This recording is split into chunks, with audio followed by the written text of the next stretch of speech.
Greetings and welcome to Stunthangar Video Hangouts. My name is Charles Carter, and I'll be your host this evening. I want to extend to you my gratitude for you watching Stunthangar Video Hangouts. If you're watching this as a replay, I want you to know that I host these YouTube live streams every Monday and Friday evening starting at 6:45 p.m. Pacific Standard Time. So please make a note of this so you can watch and be part of the live stream. Plus, we have an after party following the live stream, which is sometimes better than this live stream portion. You must be a registered Stunthangar Forum member to find a link to be part of the live stream and the following after party. Here at Stunthangar Video Hangouts, we talk about building and flying model airplanes, sport flying, competition flying, and what you've been doing lately. To join our conversation, if you are already a member of Stunthangar Forum, you can find the link. You can scroll down to the section called At the Bench. Now, that's right underneath in memory of our friends. And if you're not a member, please log into if you're not a member, or if you're not logged into the Stunthangar Forum, the At the Bench link will not appear. Now, if you're not a member, please register at stunthangar.com/SMF. That's stunthangar.com/SMF. That's Smart Men Flying. That's courtesy of Jeff Riley. You must place a space between your real first and last name and your register. You must also use a valid email address or Sparky. The proprietor of Stunthangar will not approve you. Now, if you're inclined to not come in, just enjoy watching us on YouTube, wonderful, fantastic. Please enter your questions or comments in the chat box over here, and I'll do my best to make your comments or questions a part of the show. Now, understand, sometimes I can't get a word in myself, so be patient, and I will ask our illustrious panel your question or state your comments. And by the way, you only can do this during a live stream.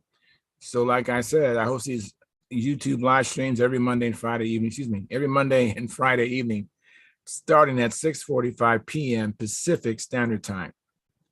Now, if you find the Stunthangar Video Hangouts that I host, or the many building videos, Saturday at John videos, the contest coverage videos that Sparky does on this platform, informative and enjoyable, please hit the thumbs up,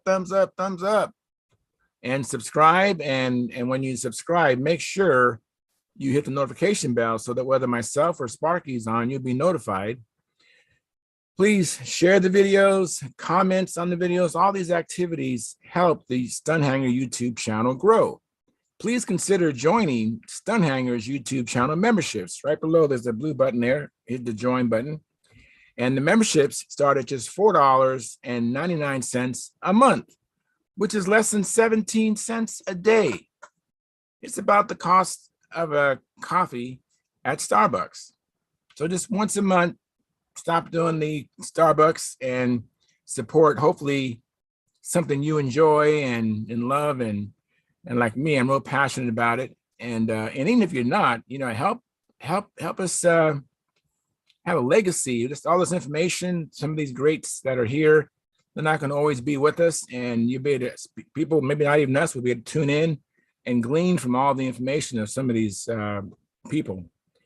Now, the other way you can show your support is through this super chat, which is over here below the chat box, and you can donate any amount you like, and you can do it whenever you like, unlike the subscription, which is a monthly $4.99. Now, by the way, I have the $4.99 come out of my own checking account. So I'm not asking anybody to do anything that I'm not willing to do myself, okay? Now, this is Sparky's YouTube channel. This is not mine. I'm on in here twice a week, and I do the Stunthangar Hangout video program. Sparky does his own thing, building planes and all kinds of stuff, and contest coverage and all that. But if you want to get in touch with me, hopefully to help the show, or for some reason maybe you didn't get a chance to ask you questions, you can reach out to me on my channel, which is called Flying Control Line Stunt. That's Flying Control Line Stunt. And if you go there, locate the 2019 AMA National Championship video, which is a video that Sparky shot with his video camera of me flying his beautiful Junar XL, which was one of the best planes I ever remember flying. It's I think it's 720 square inches, and it was 58.5 ounces. I never flew a plane like that, so check it out. Now, I took very good care of the plane. I didn't. I was very careful with it, so the plane probably could fly even better than I flew it. Okay. Now, I want to thank everybody for their past, their present, and future support. You are making it happen. And by the way, when you do reach out to me on my channel, I will get a notification and I'll be able to respond to you quickly, because I don't check the comments on Sparky's channel. That's his channel.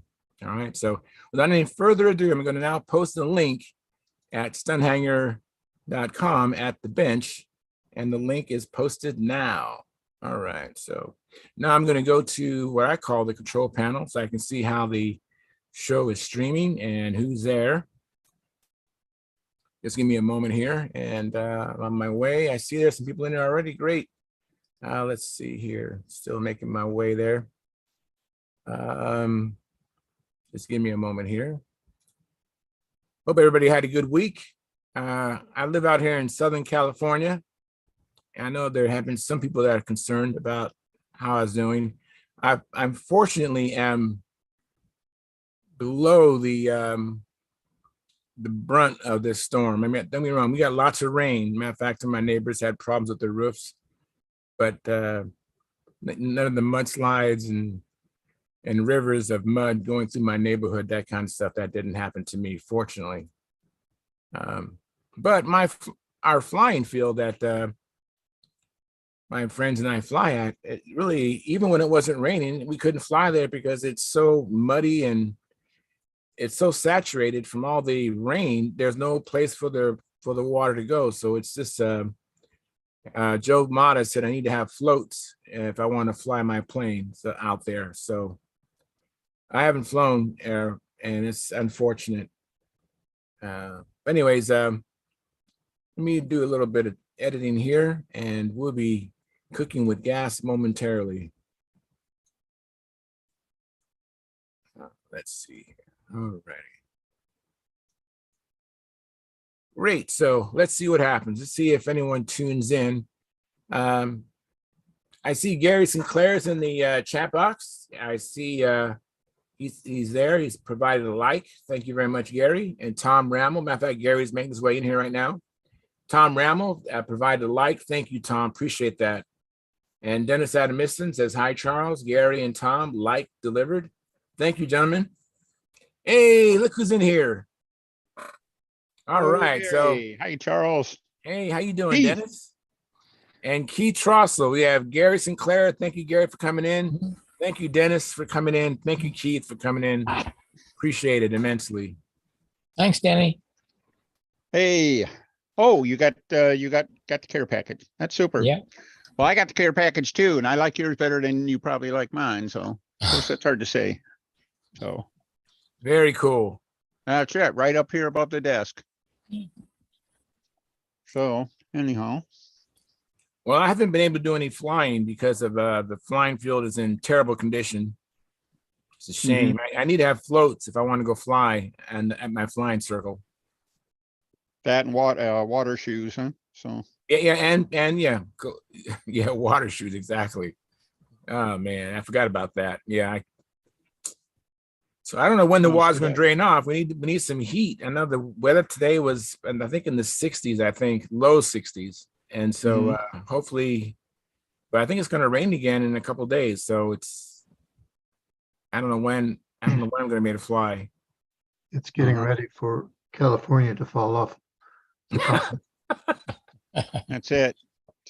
It's going to be absorbed into the ocean, not fall into it. It's going to be absorbed into the ocean. I've been hearing that for decades. Hasn't happened yet.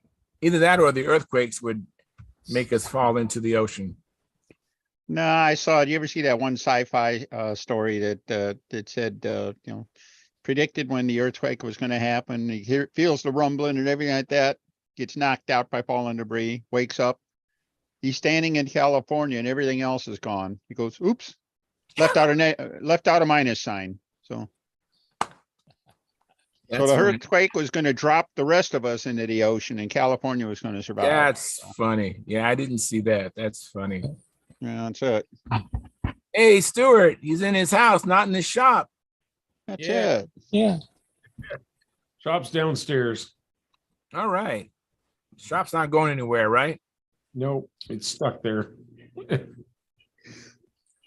So Does what's anybody new? do anybody done any building or working in their shop or Mm. fly? Maybe some people have some flying weather, unlike me. Not me. I've been Hey, writing and Cheyenne. typing stuff. Cheyenne, howdy. Finally got messing around with the Corsair again today, so. All right. Hey, trying your mic's not working, trying. Nope. Still not working.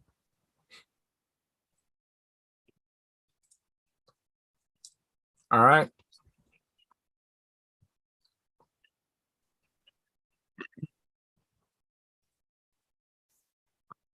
So, Stuart, what you been up to? Not much. I'm having trouble getting somebody to print the Snoopies. The guy that did the one for me, I didn't think he'd want to do it. He's getting up in age and he's just kind of so nothing happens. So with him, so I'm trying to find somebody else. I got one or two other people that I'm trying to get a hold of. So I tried one and I haven't got a response yet. So we'll see what happens. Well, thank you in advance for pursuing it for us. Okay, well, I found on Thingiverse, I found a Snoopy. It's not exactly like yours, but the files are out there and stuff like that. So remember somebody last week suggested maybe we could get somebody in on this side of the border to print them and it would be a lot less shipping costs that way. So Yeah, if that nothing else, yeah. if we can identify it, there's a lot of people with printers anymore, so. yeah, that might work better. I don't know. See what happens, but Yeah, it'd be a shame because your guy seemed to, he did some nice work there and, editing files and stuff like that. Did a really nice job with it. well, actually, that was off that Thingiverse too. I think I got it, and then I told him about it, and he looked it up, and he actually printed it. So that's Okay. should be there. So it's a matter. Okay, I didn't find that one. The reason I don't think it was that one is that yours seemed to have like a snarling mouth or something like that on Snoopy, Yeah. and the one I found has got just a. Well, know. you don't notice that unless I painted that in, so you may Oh, not. did you? Okay, okay, So it's there, but it's really hard to see. So okay. it may be the same one. So it's It may a be. matter of just getting the file, and then because he made me the 5-6 inch one, and then he took it down to 1.5. So Mhm. it's there. It's just a matter of what works, easy to do and access. Okay.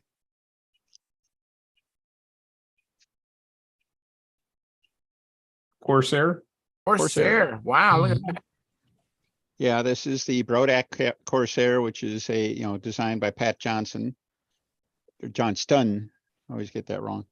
And I have been absolutely scared to death of a wing, all along and stuff like that. There's a couple of really neat things he did. He uses a Brodak jig, the tube style jig, and you can build either half of the wing on that jig. It doesn't go across the center. Okay.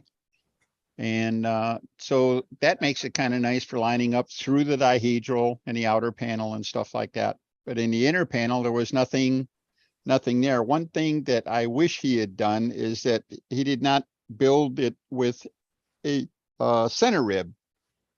So you're doing that center dihedral joint kind of in space. Oh, yeah. Yeah. And so I was really terrified by the whole thing. And I ended up just pre-building the center spars. Okay. And it's got dihedral braces at, all the dihedral brakes. And I glued those onto those spars, but I thought that was my best chance of, trying to get a good carry through in the center of the wing. And then now what I'll do is when I get, I'll be able to plug in the rods from either side, build half of the wing, build the other half of the wing, onto the center section. I think that'll work out well. But meanwhile, while I've got just the center section, I can do a lot of cool things like landing gear blocks and things like that. That'll all be easier to do, you know, if with just a piece of the wing rather than the whole wing. I'll be able to finish off the center.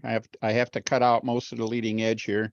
Lift it up a You know, little bit. to drop it in. Oops, have to cut out most of the leading edge. Base to let it drop in over, or it'll drop in over the bottom of the battery box and stuff like that. But at least, you know, I'll be able to do all the fitting, all the cutting and fitting with all the fuselage interface, you know, on this, you know, while it's still like this. And I could even mount the bell crank and stuff like that. So Yeah. So I it ought have to be no pretty good. Saturdays at all. Those black things don't look very aerodynamic. These are Bobby Hunt wing fences. No, wait a minute.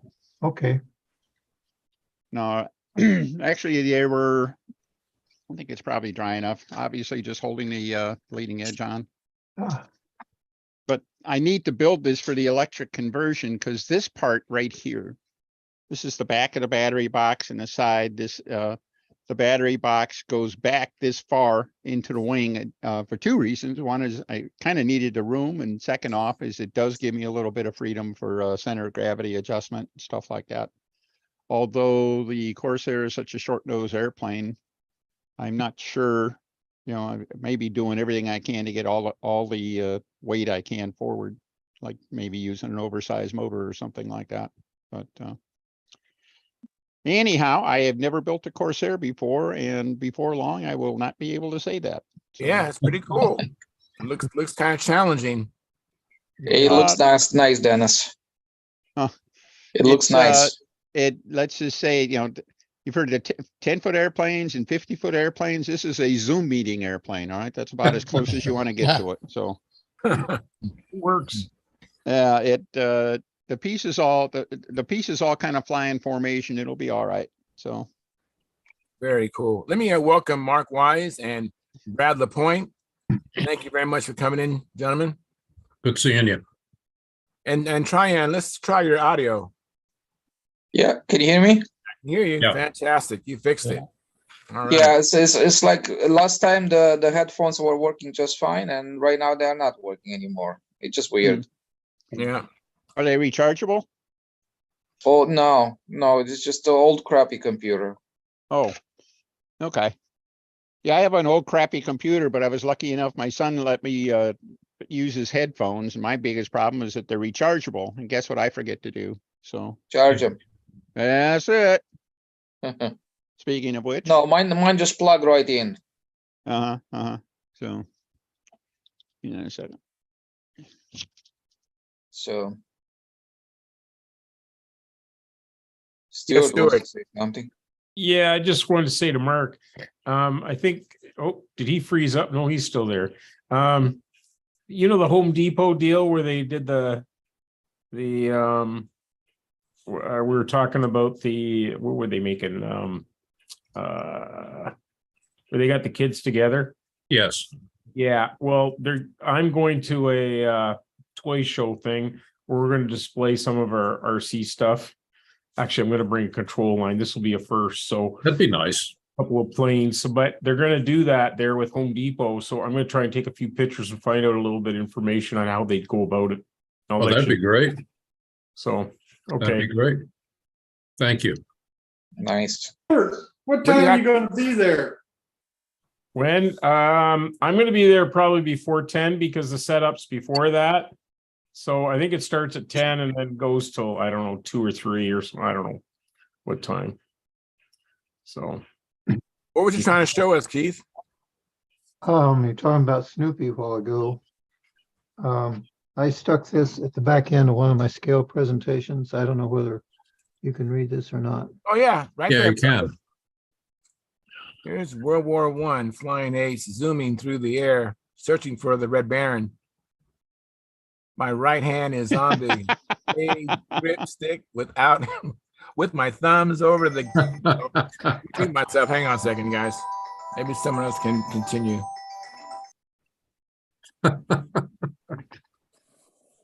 My research is good. My flying is lousy. Oops. That's good. I like that. I put that in the back end of a scale presentation. I don't know whether the judges ever saw it or not. They never commented on it, whether one way or the other, so I don't think it hurt anything.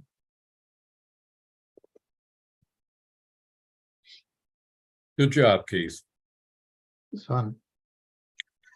Has anyone had a chance to put a camera on a plane and see how much deflection we actually get on the flaps or elevator during flight? There have been a couple of videos like that posted. They're not real black and white, crystal clear. But it looks like we're getting around 15, 20 degrees or so, but boy, I don't even know how you do it. If you search on Stunthangar, there are some videos on there. Yeah. See, Shug Emery, I think, had a really nice one. And Chris Rudd, I think, did one. I think he had a camera on a Strega. Chris And, Rudd. Oh, I'd love yeah, to see which that one. is, a Strega is kind of an odd duck airplane, I think. Mhm. And but it was, yeah, you might go looking for that. Yeah. Turn that back around. You got plans that way? Oh no, I was thinking about that, and I was thinking like maybe there's some value in maximizing the bell crank travel and use a gearing system to gain some mechanical advantage on the push rods, kind of thing. So most of us move the bell crank back and forth, just maybe ever so slightly, to deflect the controls, maybe 20 degrees or so, right? But what if you could move it so you can move it 40 degrees and add that mechanical advantage so you can have more force pushing on control surfaces, which I think is valuable in order to turn a plane fast. Mm-hmm. Well, And I'll tell you what I've been trying to do on that regard. And I started doing this back in the 80s when I was flying the high aspect ratio airplanes and stuff. Is I started trying to deflect the controls as little as possible. My feeling was that control deflections increased the drag on the airplane, and I didn't think that was a good idea. And at the time, I was flying, 35s and stuff like that, and I wasn't going to. I didn't have power to just throw away or anything like that. So I thought a small control effort or movement was a good thing to reduce drag. Then over time, I also realized that, gee, I need to maximize the bell crank throw that gets that minimum movement. So instead of designing airplanes with like 45 degrees, I started designing them with 30-degree deflection for the same amount of bell crank, which meant I still had a huge mechanical advantage into a small deflection. Okay. Yeah. That was trying to do what I think what you're describing. And now, you hear stories about people who have trying to go exactly the opposite with way forward CGs and great big control deflections and things like that. And you can get there from here, but I'm not sure. I guess I'm still stuck in my old ways on that. I like the idea of keeping the control deflections down and then matching. I don't want to just, I want to move the handle a certain amount. Yeah. And I just go for slow ratios and white handle probably, do right? the CG and in some cases, recently I've been doing more with handle offset or spreading. But do that kind of thing to adjust the sensitivity to my feel. Yes, that's absolutely correct. Yeah, I think you should try to max out the mechanical advantage as much as you can, as long as you have enough throw on the controls to achieve the corner, and then at the handle you can just open it up as much as you need to to get back into the way you your fly. adjustable ratios would work in your favor that way, because you had a really powerful tool in being able to increase the elevator throw as a means of changing sensitivity response, and while still maintaining the flap throw. I don't think flaps really have to move that far. I think anything beyond about 15 degrees, I think you get is really more drag than lift. Yeah. So, What I does, think mine is set up right now at 15, 25, 15 on the flaps, 25 on the elevator. yeah, that's the kind of thing. And Now, again, there's, see, Keith, I think might be on the same page, but, with this other guy, Al Rabe always thought that he was using 3-inch bell cranks and great big, huge flaps on his airplanes with very, very, large deflections. And, his feeling was the flaps were there to really generate a lot of, a ton of lift and stuff like that. And obviously he had a fair amount of success too. Keith, yeah, is that the kind of thing, is that the way you set up the MB5 and stuff like that? well, the Bearcat, the Raby Bearcat, I had the flaps set up to the elevators, about 70% of the elevator throw.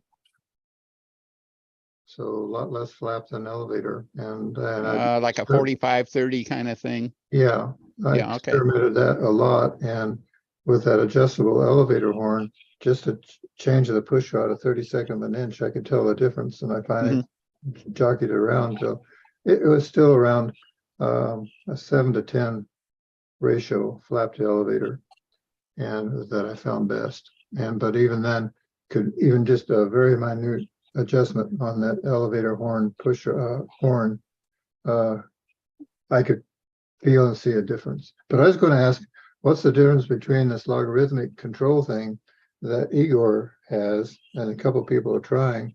What's that doing that you're trying to do? Or not doing? I don't know.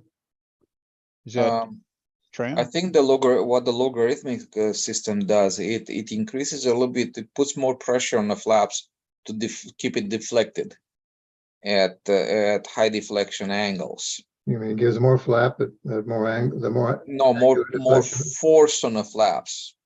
It Oh, pushes the flaps down, it applies more force on it. I thought they were also getting a more aggressive flap at low deflections, and it flattened out. Yeah. Like at high deflections, it didn't increase at the same ratio as Yeah. a normal flap. In Yeah, other words, you got a lot of flap right away, but not a lot as the farther you moved it. True. And yeah, I But don't know. technically, by doing that, technically you have less force around the neutral and more force around the endpoints. Yeah. However, that limits the endpoint to travel to it, and so Igor, I think they don't really care about the extra flaps deflection around neutral as much as they care about the force at the endpoint. Because they try to gain some mechanical advantage over there. So I think that's the idea behind it. But I don't think that's I mean, for me, I don't think that's a good idea. But for Igor is using it. He's a world champion and stuff like that. But well, Yeah, that's anyways. pretty good. But what they're doing is kind of a long way from what I'm doing or care about now. When I was flying the Bearcat in Arizona, when I was able to fly 4 or 5 days a week, I was very comfortable, and that's a good flying airplane. But I'm not there anymore, and quite frankly, I don't think I ever will be, and I really don't think I need to be. So yeah. So Keith, what are you saying that the Bearcat was a hard airplane to stay in practice with, or? no, it's just that I was able to practice 4 or 5 days Okay. a week, year Okay. round. And I was getting very comfortable about flying the pattern and putting the airplane where I wanted. And that was 8 years ago, and I don't have that airplane anymore. And my Chiseler was flying just as good, but it's replaced now. Hopefully we'll get it trimmed out in another couple of weeks. But I'm not flying at that level, and like I say, I don't feel I have to, or facilities aren't here to be able to do that. Mhm. Yeah. Hey, So So Just I one was quick- saying, Go ahead. when I made my control system, is I kind of got lucky a little bit, Okay.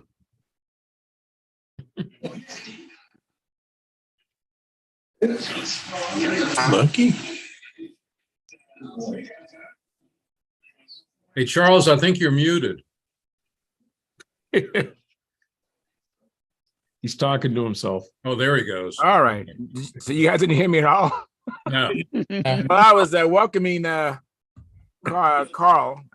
Carl, thanks for coming in, Carl. And Mike Lonke, thank you for coming in. And Lynn Burrell, thank you for coming in. John Miller, thank you for coming in. And Philip Bailey, thank you for coming in. And we have a new person in the chat box. His handle is RBB. He says, hi, guys, from Brazil. So we Wow. got someone from Brazil now. And he goes on to say, what Igor are you talking about? Well, the Igor Igor system, Berger, the the world control champion. the logarithmic flap system. What's Igor's Yeah. last name? Do you guys know? Berger. That's who we're talking about. And that RBB. is a 3-time champion now. Yeah, world I champion. think so. I think so. 3-time world. Yeah. So go ahead, try. And I had so many people come in. I just wanted to welcome him. Yeah, no, I just no wanted problem. I wanted to add one thing to this conversation. Tran, when you, I guess it was a week ago, you showed that your sketch of the bell crank. And the next morning I happened to be with Bob up at his shop, and Robbie happened to be there, who's another very bright guy. And we were just discussing that, and Bob said, did you understand what Tran was doing? I said, I think so. And he said, well, let me draw it again. And then I understood it better. But my point was, I'd like to get Robbie on here because we were talking about the angles of flaps and angles of elevators. And he's a very bright guy. And he said, it's really limited more by the characteristics of the way an airplane flies and how much pitch you can give an airplane before it starts doing funny things. Mm-hmm. So and I assume what he's talking about is as the plane's going forward and it's getting an angle on it, you're inducing a lot of drag. Mm-hmm. It's a Yes, ton of that's true. drag. And he feels, I wish I could have him on here. I'll ask Bob if he could join us sometime. He talked about what he's found to be the optimal flap to keep the airplane flying, smoothly, without stalling, without looking funny in the air. Mm-hmm. Yeah. So you started an interesting conversation. And, Yeah. It'd be nice when if we could keep it going. Mm-hmm. When I do fly my plane, I can single line it. The plane is just gonna keep looping very tight and will not Mhm. stall at all. Yeah. So I can just do like that, single line it, it goes opposite direction. It will not stall at all. Mhm. And then as soon as I stop, the plane just has a very positive lock. Stop, boom, and it just goes. That's good. Whatever it is, it's just ridiculous. And right now, actually, it's a little bit detuned because I can't keep up with it. Right. And you need to fly some interesting airplanes. Try to build an all-American with a 3-inch wing offset. All right. An old timer. Yeah, And that'd no be matter fun. what you do, the things, flapping and everything like that, it's the darndest thing. You get used to it, and the airplane flies very well as far as just responding to the controls and stuff. But Mhm. it's the darndest thing. You come into the 8, do the intersection, and the airplane's like this, do the outside, and whoop, it's like that, and comes around, and whoop, it's like that, and the maneuver, it just keeps tracking right on through and everything like that. But Funny thing you say that. It's this funny thing that you say that because I had the same exact thing happening on my plane, which is an very modern design, but it was happening because I had a little play on one flap, so one was deflecting more than the other side. Mhm. So it was having a little bit of aileron control kind of thing. Mhm. And after I fixed it, it was nice and clean everywhere. But yeah, I know exactly what you're talking about because you Well, have so just much wait lift on the till you inboard have wing. 3.5 inches of wing offset and then put a 1/4 ounce of tip weight on the inboard side to try to keep it from waggling so much. All right. Yeah. That's what I did on mine, actually. That's what I ended up doing on mine. But I was like, this just doesn't make any sense whatsoever. Yep. And what I've ended up, I've ended up just starting to do a very close look at it and try to see what's wrong, because I knew for sure there was something wrong with it. Well, I So just finally, I started figured flying it out. old It time was, stunt. You know, Keith's been flying it for a long time and stuff, and it was always on the sideline. I just started flying it, semi-seriously a few years ago. And the old time airplanes are really, really interesting because, we talk about obviously with our modern airplanes and stuff. A lot of the old time airplanes have an awful lot of performance that you don't expect. And they have some quirks and stuff. The All-American certainly is a quirky airplane, but it's when you fly them, it's you start rethinking, at least I started rethinking just what exactly do I want my flaps to be doing and stuff like that, because I have this airplane without any flaps and it's doing a heck of a lot better than it has any business doing.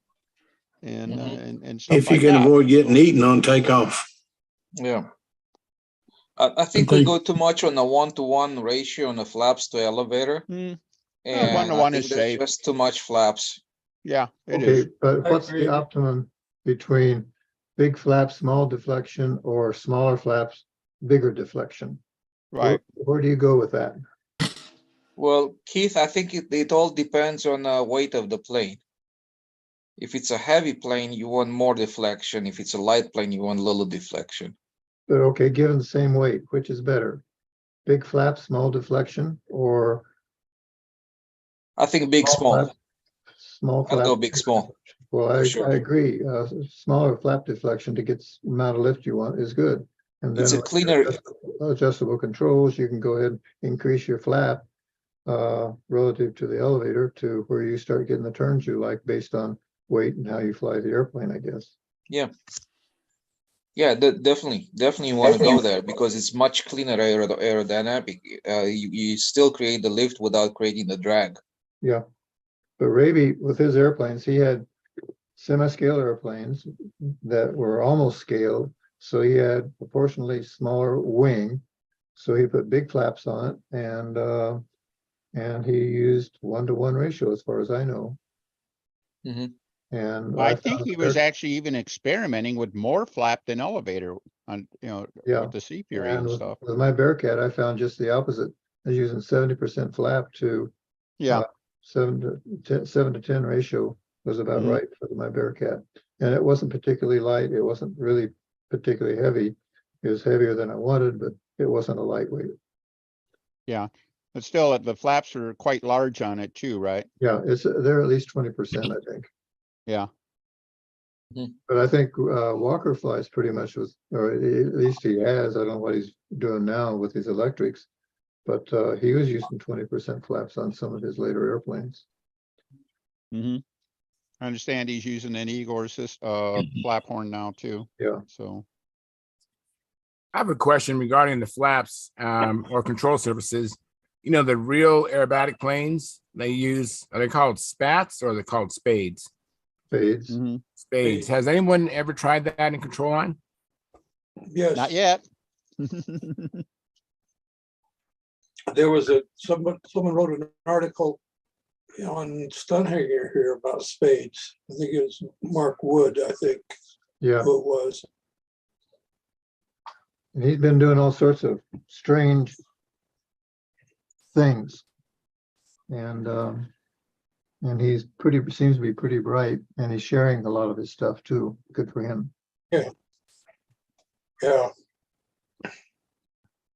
So was the spades a promising thing or it didn't make much difference? What are spades?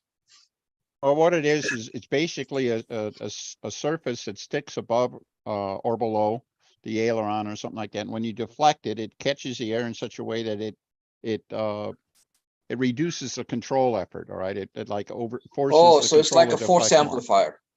like an aerodynamic balance. Yeah. So Yeah. instead of putting it on a tip or something like that, they put it like on a stalk in the middle of the wing, so that when you deflect the surface, it catches air and reduces control effort. But they only put them on one side, right? No, both I think- sides. I think they Both put them on sides could top be and equal. bottom. I'm not sure about that though. Well, if they're on the ailerons, I would imagine it'd be on both sides. Yeah. But we use them on the flaps, they'd have to be on both sides, the way we use the flaps. Hey, Charles, can I share something? Yeah, go ahead. Okay, you're talking about big flaps and everything like that. Take a look at that, partner. Whoa, that is a big. Good Is that- grief. That's still 25% flaps? More like Pretty close, 30. yeah. That is, well, the Jumbo designer, a gentleman named Carl Ristine from the mid-50s. It is not old-time legal, but you see he's got a very thin wing, huge flaps, pretty good size stab on it and everything like that, really short coupled. And this guy was fond of flying this airplane on like 100-foot lines and things like that. But it's interesting because, I mean, that's all your paradigms are busted there, 40%. pal. All right. Hey, look at the control system what he has over there, where he attaches the flaps and the elevator. Big Little big travel on thing the there, big flaps key and there. big Max travel on the travel to the elevator. elevator and min travel to the flaps on the, looks like the same deflection there. Yep. What about Scarinzi's flapper on or whatever it was he had? It was like 50% flaps. Yeah, he had something like that. Well, a lot of the old planes did that. I mean, Now, the Only plans. flapper. Yeah. I don't know. But you have to be mindful about this setup, because once the flaps have this much surface, they require a lot of force to be moved. Absolutely.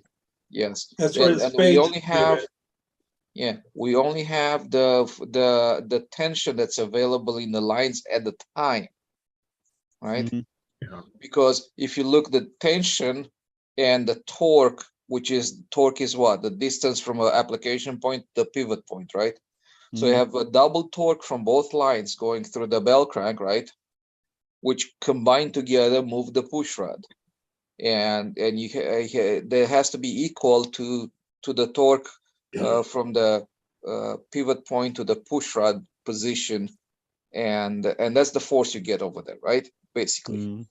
and on the same plane with the same control surfaces and the same deflection. Obviously, if you have a 4-inch bell crank, you have more torque available because you increase the length of the arm, right? And you also increase the amount of force available for the control surfaces to be deflected, Mhm. right? Well, to me, So- this would be a classic kind of, you know, at maybe 20 degrees elevator and like 5 degrees flap or something like that, you know? Yep. Yeah, I believe a flap that big is difficult to build and keep straight without a warp. Yeah, you might notice, I don't know if you can see that. I was 3/16 medium sheet flaps. Good gracious. Wow. All right. I'll bet you that whatever his deflection was at this end, he was getting 0 at the tip. Yep. So, Yes. Yeah. I So- agree. They didn't have carbon mat or fiberglass then either to do that. no. I guess, and Keith, you may have seen, I guess John Holliday out of Kansas built one of these for VSC once. I And didn't one of the see- problems he had is that it was speed sensitive in the sense that, you know, when the engine would lean out, the airplane would start to flutter. The wing would flutter. Yeah. I didn't see that. Wow. I didn't see that. Yep. Yeah, it's easy to see. This I looks mean, like in something circulator Rusty spars and Brown- Stuff, it would be, I don't know what kind of covering you'd put on it to stiffen it up enough, but Well, since we're on the topic of flaps here, I'd like to ask a question that I don't know the answer to. Maybe someone does. If Dennis, could you put that picture at the plan back? I sure can. There we go. what difference would it be if not an advantage? Let's say you take the last, 4 wing bays out and that part of the flap becomes stationary. Mhm. What is the advantage or disadvantage? Some of the older planes I know have they don't have a full length flap. Right. Is It there an reduces advantage? it reduces the control effort, and you get more. It feels like the airplane is turning, turning tighter, turning easier because it's not fighting you so much when you deflect the controls. Mhm. And Bob Gialdini had a little sidebar in his Olympic 6 article way back when, where he talked about that very thing. That it flaps out to the wingtip, increase the control load a lot. Now, obviously, if you got a lot of line tension and everything like that can overcome that, maybe you don't notice it, but I don't Yeah. know. I've noticed it on airplanes like I had an Oriental that flew better after I built it. The way D Rice said, and then after the first time out, I cut 5 inches off the end of the flaps and glued the outer part solid, and the airplane flew a lot better. Or at least Well, I with don't. that, with that Oriental, those flaps at the tip were so narrow, I don't think they did very much good except beat the air. Yeah, well, that's it. Now, I had a friend of mine who insisted that whenever the wing is generating lift, and it sheds a vortex at the wingtip, and his feeling was that vortex would attach itself to the tip of the flap, and you were trying to turn that entire vortex of air if you left the flap out there. And so he always built his airplanes with reduced flaps. Yeah. That's a good point. Can And you then, do that and be legal though? Mhm. Can you do Illegal's a that? sick bird. All right. Oh, okay.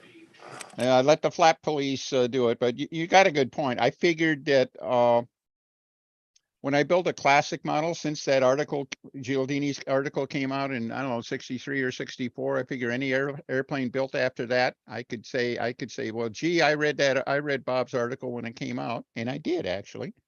And therefore I make my airplanes look like Bob's that way. Yeah.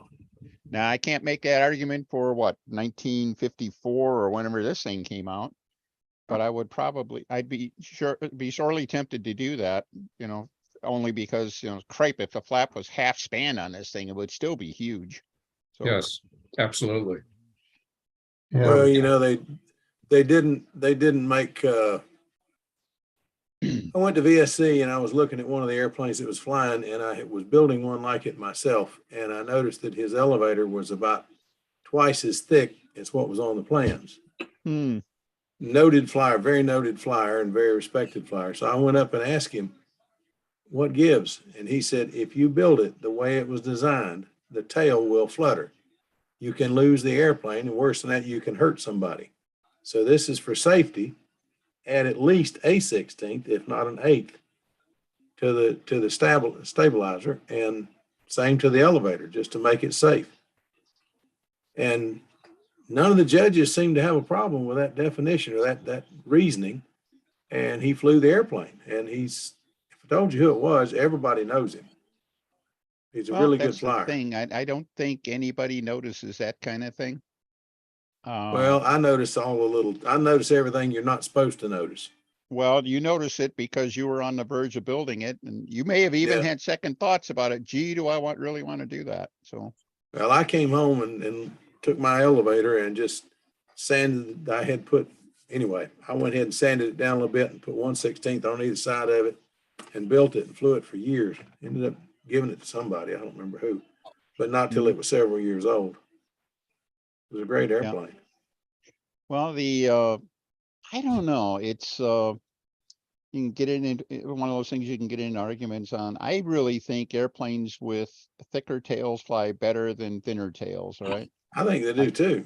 I can't really put my finger on it, except the thicker, I went all the way up to like over an inch thick on the last of the Eclipses. And that was probably, an inch thick on a 6-inch cord. So it was a pretty substantial stab. And I think the best for me is right around a 1/2 inch to 3/4 of an inch on most normal sized tails. Back, That's what I use, 1/2 inch on most of the big stuff. Yeah. This Back here, in the again, it calls for 90s, a 3/16 tail, and look at the tail cone. I mean, what the heck? Yeah, ain't that some?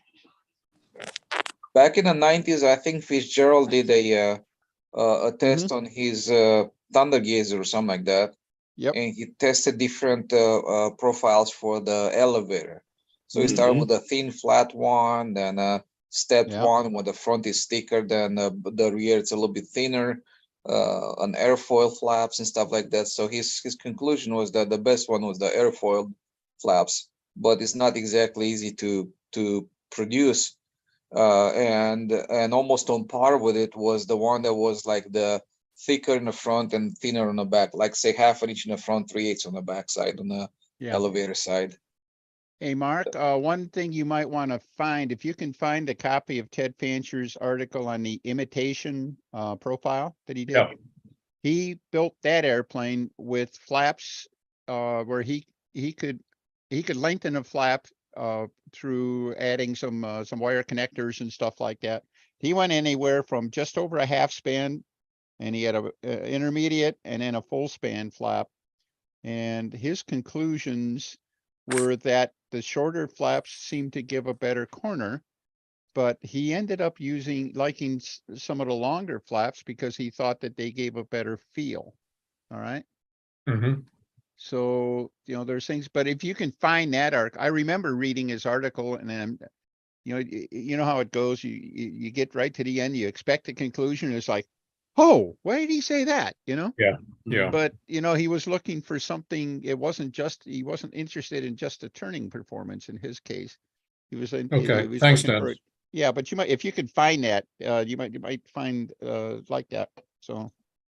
Okay. Dennis, I'm looking at this wing and that and the airfoil on this plane, and it's almost like, I know this came out before the Excalibur came out, but that sure looks like you narrow down those flaps, and that sure looks like an Excalibur layout with the spars in there. Yeah, I'm not sure. Maybe a little thinner than the Excalibur, even. Definitely the same no. shape. Same shape, pretty much. Yeah, and then certainly the pointy leading edge and all that, and the turbolator spars right off a free flight, and yeah. Now, with the risk of opening a can of worms here, I know it's a sacrilege to put an electric motor on an old timer or something like that, which says is who? Oh, go ahead. I know it's legal, but in my I'm thinking like, man, it's old timer, and you can't do old timer with electric, which no old timer plane ever flew an electric motor on. I think they had Sparkies. They had Sparky engines, so that's old time, right? Well, That's right. And there was an advertisement for an Aeromodeler magazine showed an electric powered airplane. This is like in 1949, 1950. Yeah, they had a ton of battery banks in it and stuff like that. Yeah. No, But no, it didn't. I'm The looking at battery, this plane and it's screaming at me electric old timer because of the the thin battery's one of the airfoil. guy's waist. Yeah, anything with the cylinder sticking up, it certainly. Yeah. There we go. What do you got there, Keith? You got the imitation article that Yeah, Dennis was that's talking about? September 79. Model aviation. It's model aviation. Yeah. Thank you. Hey, Charles, can I share something? Yeah, just give me a second here. It's all set up. Go ahead. Okay. Should be set up. Okay. Hey, Caffeine. Thanks for coming in, Caffeine. All right. Hi guys. Hey, Caffeine, how are you? You guys I'm doing ready? good. Yeah, we're ready. Go for it. Watch this. Watch this turn.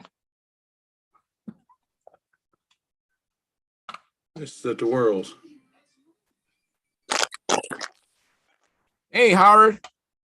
Hey, Well, that looks just like the diagram on the Pampa patch. There you go. Yeah. What's that? Let's see. This is another one I think here. Sucker will turn, that's for sure. No, it's after that. This is in the hourglass.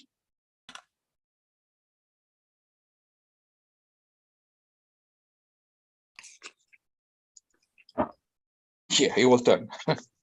Yep. And this is Will an turn. this is the detuned version, Wow. the slow down version. Because when it was faster, I couldn't keep up with it. But slowly, I'm desiring more and more. I keep pushing a little bit more, a little bit more, a little bit more. And somebody said about the amount of elevator you get to move in a small, even the smallest tweak on it is just gives you, the change is pretty big. It's very, very big. Yeah. Yeah. I find myself moving my slider inside as little as maybe a 1/16 of an inch or so, even less than that, and I can feel Even the less. difference. Yeah, even less. And you can feel a big difference. Can you guys see that? Mhm. Yeah, man. Yeah. Howard Rush wins Competitor of the Year. Wow. Howard told me he thought there was a miscalculation in the calculation.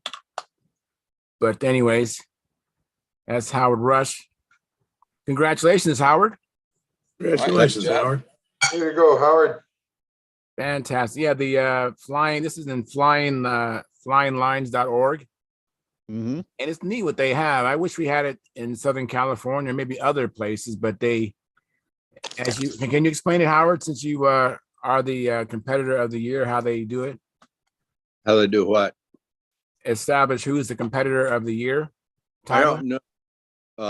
But it speaks to the sorry state of Northwest Model Aviation.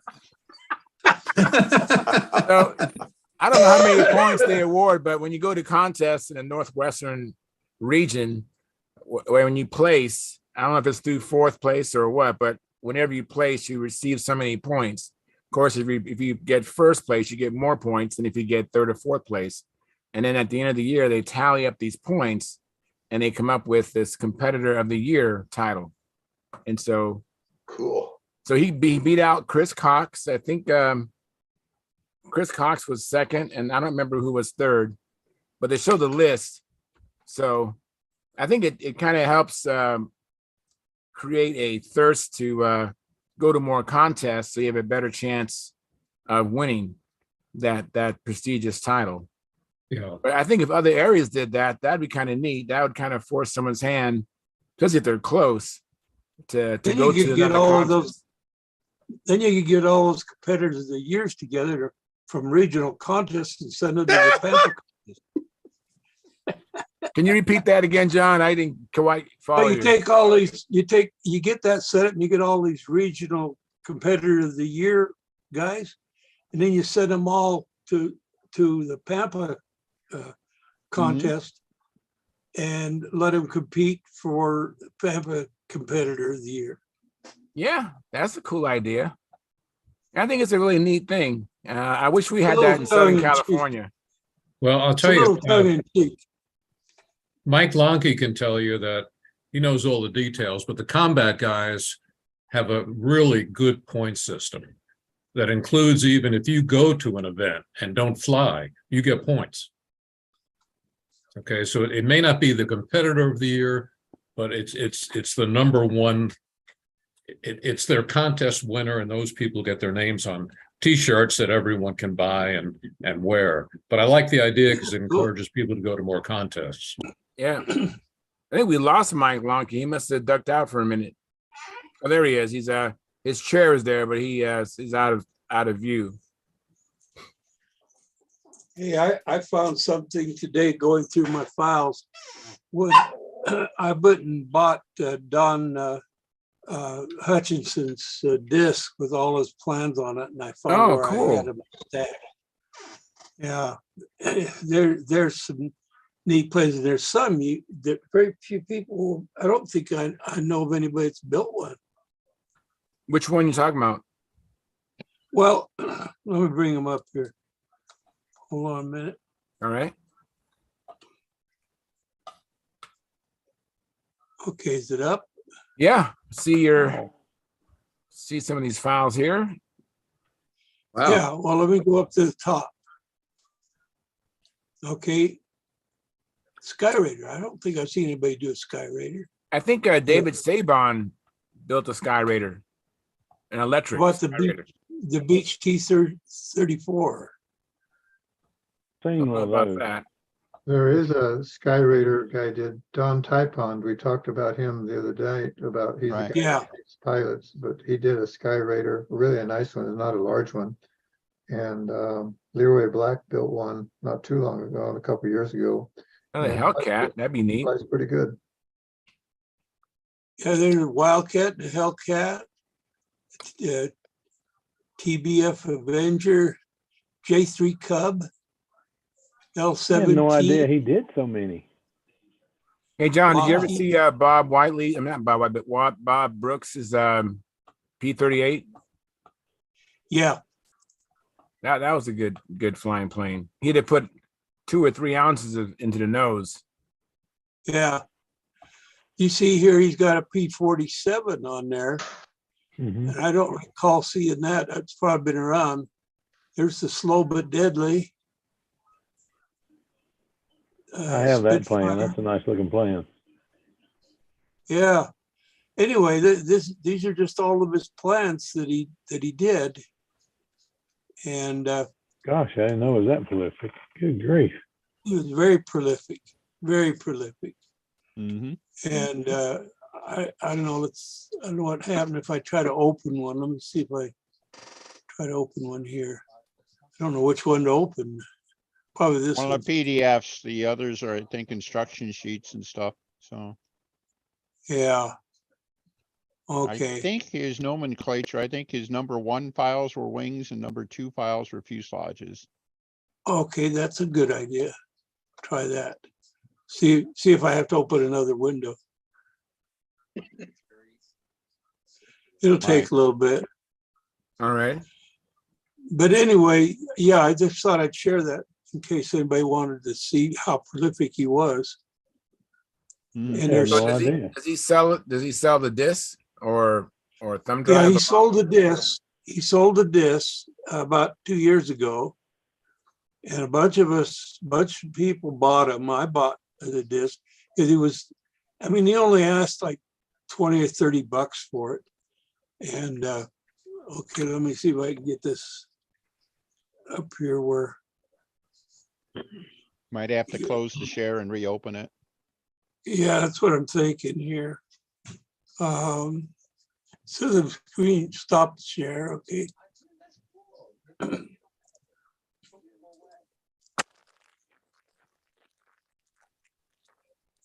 Oh, you got rid of Len. Lynn's He keeled over. Oh, yeah, you should be seeing it. Oh, There yeah. we go. Yeah, we are. There we go. I don't think I can rotate it. Oh, Yeah, go into the view. I think you do that. Into the view, there's a yeah, there rotate it is. option. There it is. Yeah. Rotate view. I want to go counterclockwise. There you go. There you go. There's Woo! nice looking model. Oops. Yeah, Oh, I very just- nice. Yeah, Dave Sabon did that in electric. High aspect ratio wing there, Denny. Lots of taper in it. I'm surprised at that. I didn't think the Skyraider had that much taper. You see Yeah. you see the flap horn? Yeah, We've been single talking- one we- straight across. Yeah, Oh, straight with ac- an offset horn, actually. Yep. Straight across. Well, it's a nice looking airplane. I would imagine that side area would do just fine in overhead maneuvers. Be a lot of fun on a windy day. Get your, Yeah, get he's your got golf shoes dihedral on on and dig in, partner. So Well, Gordy's flying twins that pull your arm off, he'd handle this with no problem. Yeah. Looks like the. Actually, Dennis, I don't think this would pull your arm on a windy day because the center pressure is so far behind. You have all that surface area behind that center of gravity, right? Mhm. Yeah, So because the center pressure it's over there and the center of gravity it's in the front, what happens in a windy day is going to push the nose inside. Okay, Yeah, and that you're can right. do, that could actually act like a sailplane in crosswind. You could end up accelerating like a bear too, yeah. like tacking a sailboat across the wind and stuff like Yeah. that. So by pushing the nose towards you, so it's not flying like this, it's flying like Yeah. that a little bit, right? It takes line tension away because it Yeah, I actually think flies towards that's a inside the huge center. point on that. That is well beyond the norm in fuselage side area, and there is, you hit it right on the head. There's all the area is like, behind the middle, the high point of the wing. So that's great. Is there an indication of where the center of pressure is, or are you just assuming where it's at? Trying. Well, CZ You make a is right cutout, there. you know how you do it, Charles? If you make a cutout, make it out of cardboard of the side view of the plane, Yeah. and then find the CG of that. Okay. That's So wherever the Bob CG is Gialdini told me the that's same where thing. the center pressure is. That's balderdash. That's balderdash. That's balderdash. Balderdash. Yeah. Balderdash, that's Well, another design of his, I think. Oh. What's Boulder Dash? I would do it with the computer. I would make an outline of that and go in there and have the computer find the center of mass. Computerized balderdash. So tell us, Howard, how do you find the center of pressure? Well, it's first the forces that the air makes on the airplane are not the superposition of the head-on forces and the sideways forces. If you drive at a crosswind in a snowstorm, you don't see some snow coming straight at you and some snow coming toward your window, left window. You see it at an angle. So the flow is at an angle. So it's a wing, a low aspect ratio wing. And I don't think side area is much of an indication of that. That tall vertical stabilizer is going to have quite a bit of effect until it stalls. Mhm. But Kind of like the Bearcat when you think of that. side area, as if there's some aerodynamic significance to it, but there's not. And to find out what it does, you can probably look at old NACA reports to give you an idea of what the modes are. All right, I stand incorrect then. Me too, with my computerized balderdash. Computerized balder. Yeah, but if you do it on a computer, it's more official looking. So, Yeah, it does. Yeah. Uh-huh. and if you do it if you do it in carbon fiber and then do it on a computer, then Now you're It's Oh, even yeah. more. Yeah. Well, what if you 3D print it, Howard?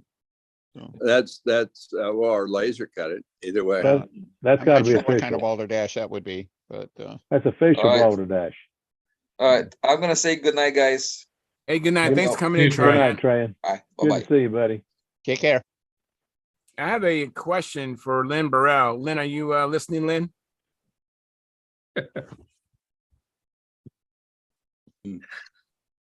Wake up, Lynn. Come on. Len, luck. are you there? I think we have no Len. No. Well, his camera's off and his mic's muted. But he There's still a has a question connection, apparently. from the Walt Burnell channel. Remind me when he comes back. But the question is, please ask Leonard if he is interested in selling his Rojet 90 ship.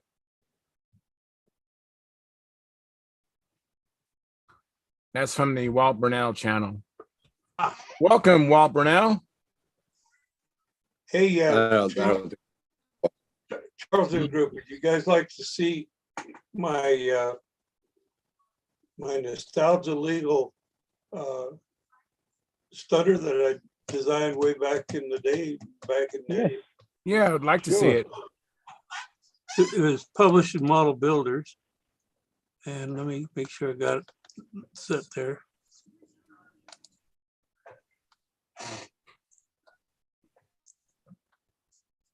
It should be coming up. Oh, that looks good. Twister sister. That's cool. That was all drawn. That was drawn before I went into computers. That was all hand drawn. Really? Looks really You could nice. do that? Is that a Oh. twister wing? That's a twister wing. Wow. That looks And Oh, good. that's neat. That is neat. part of the I've heard- KMB-28. I have heard of this airplane for years, but that's the first time I've ever seen it. There's Very the neat. wing. What was the cowl? Cowl was the bottom of a 1 liter soda bottle. I'll be Really? doggone. And it's hard to find them now. I can't find any 1 liter bottles. You won't find them. I have one downstairs that was done in Detroit, and it's a 2 liter, but they had so much trouble with people squeezing them when they grabbed them that this thing got 2 chambers inside it. I've never seen but 2 of them, and I bought one of them. I still have it downstairs. John, Yeah, Aquafina makes a 1 liter water bottle. oh, really? That's right, they Aquafina. do. They do. Is that- So I does, want to, I'm going to update this into CAD, but just because I can get the parts cut easy. It's not that hard to cut the wing parts out. You can actually, that's cool. well, I don't know if they'll sell you just a rib kit anymore. But I mean, seriously, John, it's just 1 rib. yeah, I know, it's just 1 rib, except, well, it's 2 ribs actually. in the Well, center 2, because section. one's a 16th smaller top and bottom, but Yeah. yeah. I tell you what, this thing flew quite well at reasonable weight on that KMB-28 Sportster. It was real quiet with its muffler and that. And I played around. I got a little wild here. The throttle setups for starting it. If you use the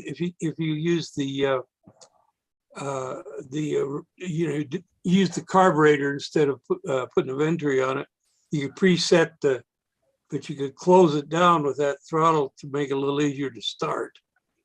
So anyway. But John, that's how did you attach your engine to the firewall? Oh, well, KMB, what's going on here?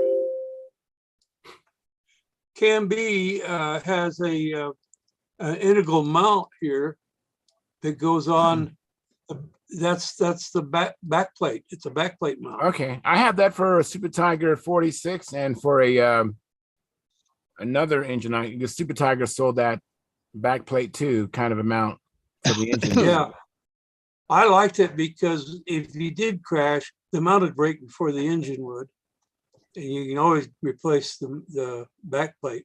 But people call the KB-28s and the 45 and all that, they call them slag engines. And in a way they were, they don't have a liner in them at all. It's all aluminum. But it actually ran quite well and was relatively powerful for its size. It wasn't a racing engine or anything else, but it had its place. It still does. But Put a anyway, caster in it, they ran well. yeah. Well, it didn't have to have just a little bit of caster. The rest of it could be Didn't take synthetic. much, but you had to have some in it. Yeah, yeah. And, I always, from way back in the 50s, I always wanted to build a plane with this type of construction for the fuselage. And it worked out well. And it was neat because I just monocoated everything. Mm-hmm. Very neat. Okay, I'll quit sharing now. Any you, questions John. before I shut it? You had a question, Phil, about the. I got 2 questions, but one of them is for Dennis, and one of them is for. Oh no, Keith. Is Keith still there? Yeah, he's Yeah, still he's here. Keith, Both. what motor did you put in the Madman 56?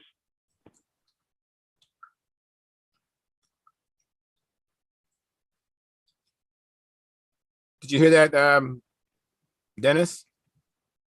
Oh, that was for Keith. I thought he was talking to Oh. Keith. I was talking to Keith on that one. Okay, Keith, did you hear that, Keith? Hmm? Keith, did you hear that? Keith, did you Okay. hear that? What What? motor did you put in your Madman 56? Warwick 65. Oh, Lord. Hmm. If you were building one and you were going to use a glow engine, would you put a Tiger 46 or a Fox 59? Probably the Tiger 46. That's what I was leaning toward too. Okay, I'll do that. Dennis, I Yeah. have been looking at your charts, and if I read it right, now you correct me if I'm wrong, but if I read it right, on a 6-cell pack using a badass 3515 710 on a 12-inch prop, 6 cells in an SV11, that's pretty close to the line. That should be about optimum for it then. I would go, I think I'd prefer like a 650 or something like that instead of a 710, but it certainly isn't going to get you in any trouble. The 12.6 prop only runs, well, okay, which one you going to run? The F2B reverse pitch. Okay, the APC prop. Okay, that's what, a 9,400 RPM prop. I think you'd be pretty good with 710 will be a little fast, but it won't bite you. And anything over about 650 would be great. So Okay, the other prop I'm planning on trying to use is the, oh my Lord, I can't remember the name of it. It's the black 3-blade that the Adamov brothers use. Master Air Screw, 3-blade, reverse pitch. And I'm going to try. I've try the same never one. tried any of those.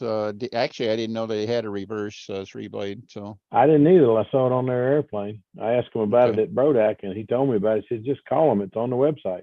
And I did, and it is. So I ordered 3 of them. great. So I got one for the SV11. And I got one I'm going to cut down and try on the Vector, and I have a spare. So give it a shot. Good. Sounds like you're all set to go there. So But you think the 710 will be all right? I think so. 710, you could actually, I think you could even use it on 5 cells. You'd be pretty close. 750 is really good for 5 cells. But I used to use a 685. The first one we ever had in Australia was a 685, which is awfully close to a 710.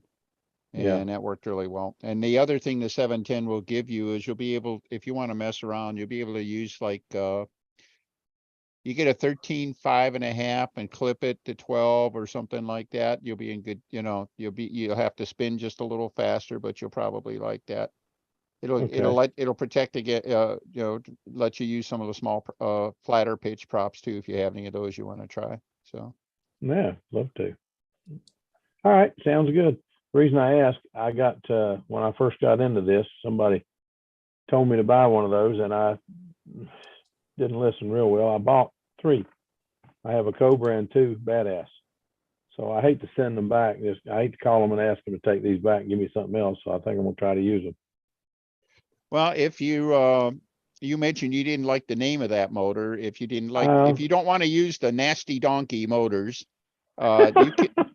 you can, they got that new Tempest series. Yeah, I thought about that. Looks Tempest. really, really good. And they seem to spec out a little better than the Cobras as far as current load and stuff like that. Yeah. You might, Yeah, I tell you what, if you're going to mess around with trying a bunch of motors and stuff, they're like $20 they're typically 10 or $20 less than the Badass. You can buy a bushel of them and everything like that. They'll handle it on their own, but they'll save you some bucks in the meantime. So I'm going to try Tempest just because I'm interested in seeing what the progression is, because it is their newest motor. Yeah, But the and they don't have a lot of prop charts worked out on them. There's one. Yeah. And they don't have a lot of the prop charts filled out on it or anything like that, but they do have things like the max current draws and stuff. And everyone I've seen, they are close to the Badass and seem to be stronger than the comparable Cobras. So Yeah, I may try one. Right now I'm gonna just stick with what I got because I've just bought too much lately. Be honest. well, that's it. Sometimes you got to stop buying and start flying. That's all. So That's it. I'm ready. We were supposed to go in the morning, and I got a call tonight, and I'm the young one in the crowd, and I was thinking, it's supposed to be 28 degrees in the morning. I don't know about using batteries at 28 degrees, so I don't have enough experience with them to know. But Tom and some of the older guys decided, no, let's just go to lunch at 11:30. So flying's off for tomorrow, but next week we'll hope to get back out there. Oh, there's the Excalibur. What do you got there? Okay. I don't know whose that was, but it was neat. That was John Miller. That figures. Santa Claus has everything. All right. Yeah, Well, Zach, while that's- Santa's Nick. looking for his file, can I share one more for Mark here? Yeah, go ahead. Yeah. Where is it? Okay, Mark, we're one more. Oh, yeah, there we go. We haven't beat up the flap thing enough. Here's Bob Gialdini's Olympic Mark 6, one of the best articles ever. Just a fabulously written, deeply written article. So a joy to read. Even what 63 looks like Yeah. 60 years later, it's still great. And you're going through the development of it. But right up here, he's got a sidebar on why yeah. he thinks, why he likes partial span flaps. And he says basically it's a tighter turn, like T-Birds and Shark 45s, which both had partial span flaps and everything like that. Again, I think the key was lighter control load. You know, it's not more lift, certainly. You know, it's Right. but it's less pushback, if you will. And he told people, hey, if you wanted to fly like a Nobler or something like that, to make the flaps full span like a Nobler, basically. But it's just one more little thing in there. You take that, and then in the context of what Ted was doing and everything like that, and it sort of all flows together that way. But anyhow, I think we talked about this one once before on this. We did. Yeah. And Dennis, can you send me that? I think I can. Yeah. Okay. Yeah. That's by the way, if anybody's interested, this is one of the articles on the Thomas Wilkes CDs that he sells, the one for classic models and stuff. Okay. That'd be great. Terrific thing. I love reading the articles on the old airplanes because it's like so many of them say, oh, this is the tightest turning airplane yet. Oh, this one turns even tighter than the other one. It's like, we ought to be flying, everything we fly right now should be, they should be levitating. I mean, they shouldn't even be turning anymore. It should be thinking, boom, it's through, past the corner already and everything. Yeah, we like should that. be able to do it in our mind. You should be able to just do it in our mind. That's it. It's like Kirk to Enterprise, beam me up or something like that. That's just what think we ought to about be turning doing, the like. plane turns. Yeah, Sort of everything like- turns and turns and turns. And we just fly level, and then we just think the rest of the pattern. It's Yeah. sort of like this claim about this airplane just flew off the bench. Flew off Yep. the bench. Yeah. I've got a theory about that. There's a finite number of airplanes that could fly straight off the bench. And that finite number was used up by 1950. I think you're right, Keith. That's it. I know from think Paul Walker's articles, he doesn't believe an airplane flies off the bench. You're right about that. Yeah. well, they all fly off the bench. They may not fly well. I got one that turns really good. It will, I hope, when it's a new build. Do you want to see it? Sure. Yeah. Let me make it big here. Oh no. Oh man. Oh my goodness. Oh wow. Yep. The reindeer, they'll never fly. That's funny. Yeah, that's it. He's going to be flying it with quads. That's funny, Stuart. That's good. That's good. That's pretty good. That's it. Well, the other ones, again, if you look at some of the old articles, this is the latest iteration of 17 airplanes, dating back to 3 years before I was born and everything. Yeah. Like Yeah. that. Yeah. Those are fabulous too. And then anything by Jack Sheeks is worth setting aside to read. He just always wrote a nice article. And so I don't know. I have a comment from Jonathan Carradas. He says, Hi, you guys from soggy Auckland, freezing here at 20 degrees Celsius, normally 30 degrees Celsius every day this time of year. Global warming, wish it would hurry up. Ha ha ha. Now there's a gentleman, or I think it's a gentleman above that, Don the Pattern. I don't know what language that is, but I can't read it. So, but anyways, you're still welcome. Thanks for coming in. I don't know, maybe I can copy that and see if I can put it through a Google Translator. So I don't know what he was communicating. But that's it for me. Hey, Lynn, are you back? Lynn Burrell?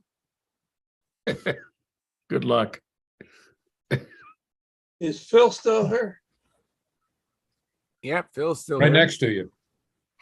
Oh, okay. Hi, Phil. Hello there. How are you tonight? Hey, is it all right, Charles, if I share something again? Yeah, go ahead. Okay. Let's see here.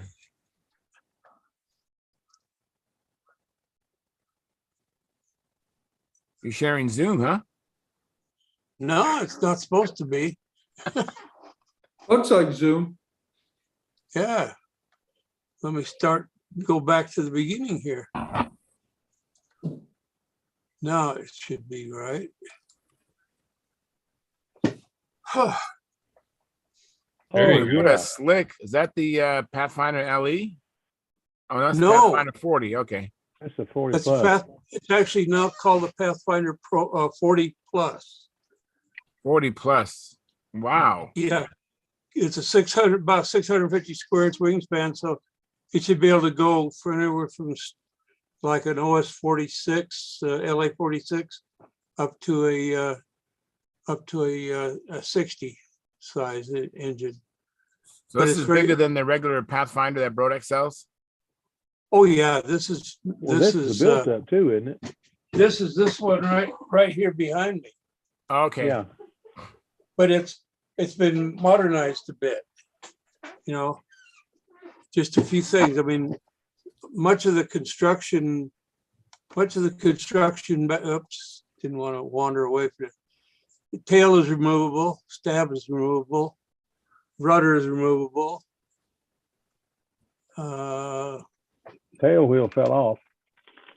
Tail wheel isn't on there yet. Yeah. That looks nice. That is sharp, John. I love the looks of that. Yeah, it looks really sharp. Doesn't the gear look a little bit, shouldn't it be more forward? No, No? Okay. it's 18 degrees ahead at where it hits the ground right there. Okay. Is 18 degrees ahead of the CG. And Team Racer's like 14 degrees, but I've flown on 18 and it's good compromise. It'll handle not real rough grass, but it'll handle grass and hard surface Yeah. and do Pretty very airplane. nice wheel landings. Yeah, it's very John, cool. can I make a suggestion? Yeah, Rework the LE look like that, and a lot more people will build it. well, That's sexy as heck right there. But the LE looks like it comes up and it looks on the drawing like it's the same size. And I think that's throwing a lot of people off because it doesn't look like the rudder sticks up. It looks like it's just the same height as the canopy. I know it's not, but it looks like it a lot in the pictures. yeah. And Well, I this- actually raised the rudder on this one. Well, this Put more looks rudder. nice. This- This The looks like it tri-gear. would work. Is that Well, right, John? It's a trike gear? No, this is not a trike gear. This is a wing Tail gear, dragger? tail dragger. And what's that wheel in front there? What's that? That's the trike gear that I took off. Oh, okay. Okay, and see, that's a Stalker 61 right there. Because I couldn't find a drawing of the Stalker 51. But the problem is about half of that can sticks out under the bottom there. Trying to decide whether to deepen up a little bit here in the front. I like that thinner profile, Yeah. but I may have to deepen it up a little bit if I want to stick the whole can inside. Or if I just want to leave the can sticking out underneath like that. It's not halfway, it's about maybe 35 to 40% below that I'd go area. for that. Well, that would cool Would you it. go for that? I'd go for I that. would, it'd cool it. And It'll well, cool the this is the can. electric guy talking, but I think even a half exposed rear muffler like that is gonna cool really well. It's gonna be super easy to handle, maintenance wise and everything like that. I'd keep it simple, man. The only thing Well, the only thing that an exposed muffler hurts is when you get some guy out there trying to help you that's not used to helping you, and he reaches down there, grabs that hot muffler. Only once. Yeah, He'll only only once. do it once, but Yeah. Yeah. Well, I thanks. I'll do that. I'll keep it there the way it is. I really like this profile. Yep. The Yeah. I thin do down too. That looks profile, good. you know, opposed to the LEs, which is deeper to take a pipe, you know. Mhm. And you know, that's the nice thing about this plane behind me. It has that thin down profile too, and it really accentuates the sharp corner. You know, so even I did pretty good with my first trip to the Nats. The only one I ever went to, I came in like 16th and advanced. So for me, that was good. Well, I'll Yeah. put But it to you anyway, this yeah, way. so I'll put it to you this way. I'd build that, and I haven't finished the profile yet. Mhm. well, there's And the wing I you pushed some other building stuff right out of the there. way. I pushed some other stuff out of the way to build the profile, and I would build this. That's a good looking airplane. There's the wing you're building right there. That's it. And I'm thinking about going to a Warren Truss style on it. And I That don't could be know, you fun. know. Yeah, That could be fun. I like them.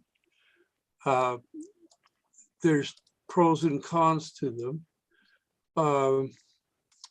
But also I'm going to put more rounded tips like the LE has, you Mhm. know, instead of these severe straight tips like that. Well, I But tell you anyway, what, they build easy. They build yeah, they easy. do. The thing with this is what I've been working on. Rather than trying to go flying or working on my airplanes, I like to draw them up and figure them out. I'm going to have to do a weights and balances on this because the nose is a little over 10 inches long. And the idea is when I show it on the plans, I'm going to show it with an IC nose and an optional electric nose on it.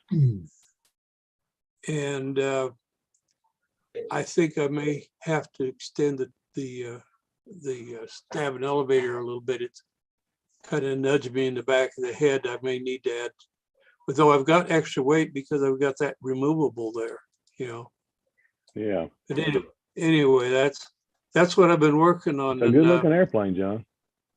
thank you. I appreciate that. I'd build one of those for two reasons. One, I just really like the design, but two, it's a take apart, and that could be easily modified to electric.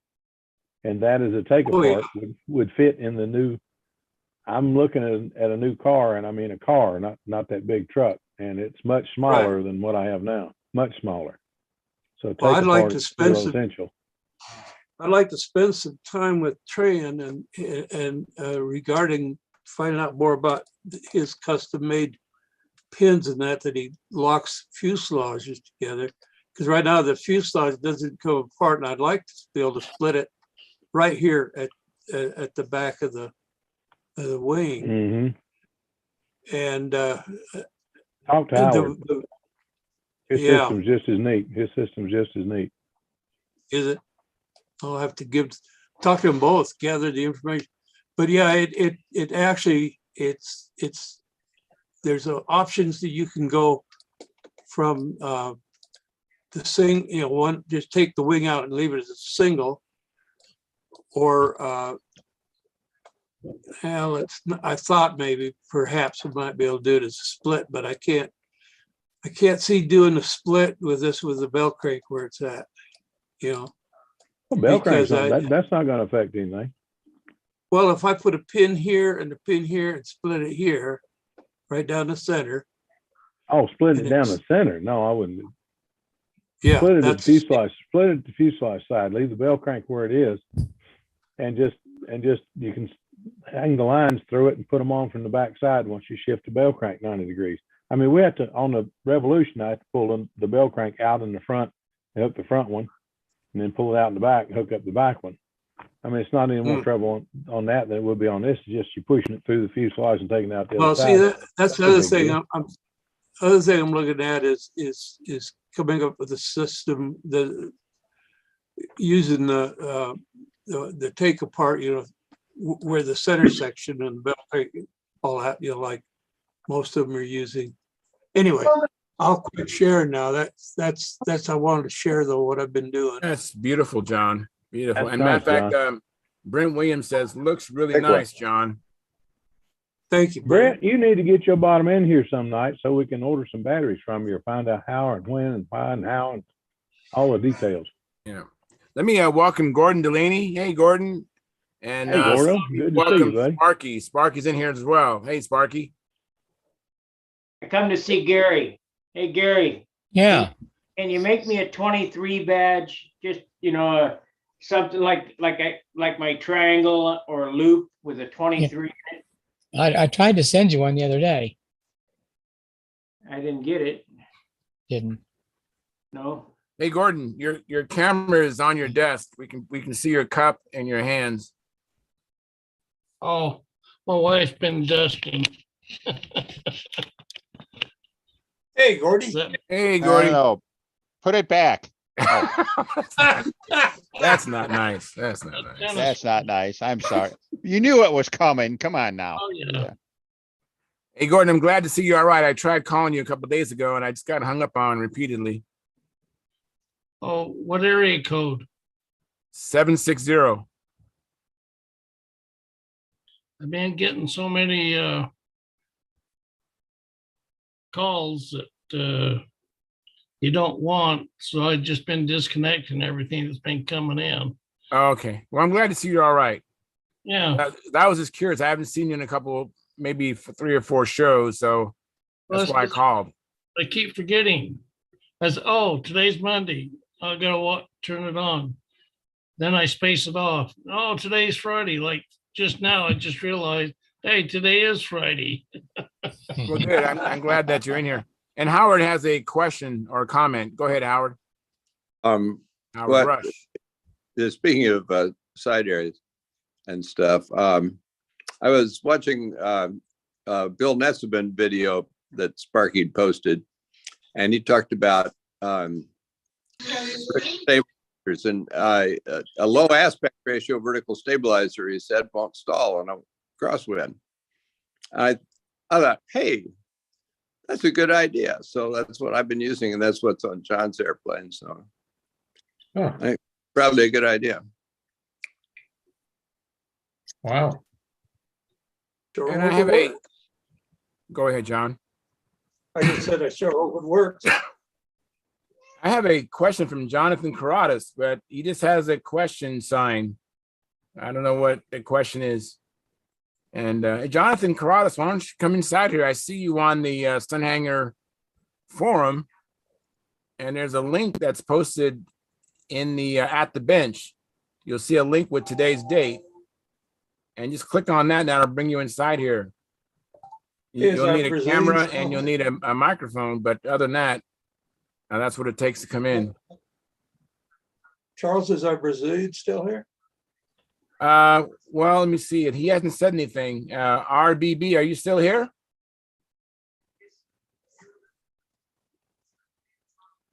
And then Don Nopadan, I did the translator and it says hello, and I'm going to say hello back to you and welcome. Thank you for coming in. Lynn, are you back, Lynn? Lynn Burrell, you in the house? Camera's off. Garage. Good luck.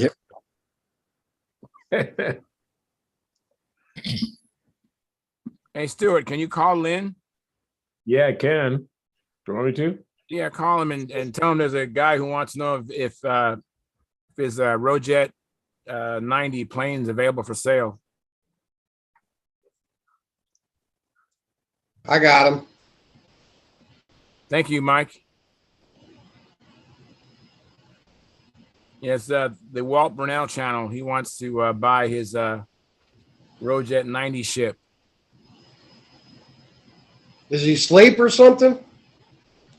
His camera's off and his mic is muted. He's asleep. Scare the crap out of him.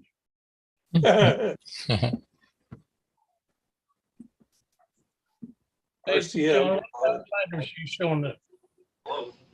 Len, Huh? they're asking for you on the show. There's a guy in the chat that wants to buy your Rojet 91. Airplane. Oh, you're not selling it. Okay. No, I have no plans on selling any of my Rojet 90. No. Okay. All right. Well, your No. your mic is on, but your camera's off, so they were asking for you. Okay, yeah, I've got stuff going on here. Okay. All right. I'll let them know. All right, Mike. thanks. No problem. Appreciate it. Let them know, no, I'm not interested. Okay. Bye-bye. Okay. Mike, Yeah. Mike, he wanted to buy the plane, not the engine. Oh, shit. The plane. Oh, I'm back. Oh, he's back. Sorry, Len. It was the airplane, not the engine. Go ahead, Charles. All right, thanks, Mike. I appreciate it. Hey, Jonathan Carradas, why don't you come into the chat, the Zoom with us? And Brent Williams, you're invited too. There's some questions about your batteries, and maybe tell us more about the new updated. You said it was a KR governor, KR timer that's been updated. They've updated the KR. I got a text from Brent earlier, and he said something about it. I don't know if he has it or he just read about it. Let me see here. What did he send to me? He told me earlier. He goes, sounds pretty neat. I use a KR in one of my planes, and it works very well. he says, cool new timer on the scene. It's kind of like a highly updated KR timer. I ordered one to evaluate. Well, let us know when you find out how it does. Let us know about it, because always interested in something new. I don't know why. I should just buy something and stick with it, but Is that the timer? Where's the fun in that? Is that the timer a fellow in Mississauga, Canada, has developed? Yeah, Paul, you mean that timer that they've been talking about in the main section there? Paul Emerson, Circuit Flyer, just has developed something new that looks really, really interesting. But he's combined a couple of elements of other things. He's got the elements, he's got an accelerometer on it, and he also programs the RPM directly into the timer, so that that's really a good way to do it. And it just got a lot of features. It looks like, and it'll work with a non-governing ESC, which is wow. So that will be nice. The simple timer that Brodeck sells, the FMOC, the one that just throttles up, that's used with simple ESCs, is by far the most popular timer on the planet. I mean, they've sold literally thousands of those things, and this thing that Paul Emerson has come up with looks like it could replace that in the same applications and behave an awful lot like a real stunt timer. So looks real promising. Motor cutoff like the KR looks like a really good feature. I had some trouble with that, but yeah, that was really a good thing on the KR. So yeah, if it doesn't work with I had the thing cut off a couple of odd places that I didn't expect. Let's put it that way. Yeah, overhead. Yeah, even I had it cut off on takeoff at least once out of 4 flights, like 5 flying sessions in a row. But just coming up to speed on takeoff, it would cut off like a half lap or 3/4 of a lap after release. It's the darndest thing. Does someone have a phone ringing in the background? I don't think so. I keep hearing a phone ringing. That's ringing in my ears, Charles. Yeah, yeah. I'll have that. Well, good luck going to the doctor to get that fixed. Yeah, good luck. That's from I flying suffer from that twins. as well, and it's no fun. That's from flying twins. He has to sync those ears, get them in sync, or he drives him nuts. That's for flying combat too long. That's true. What?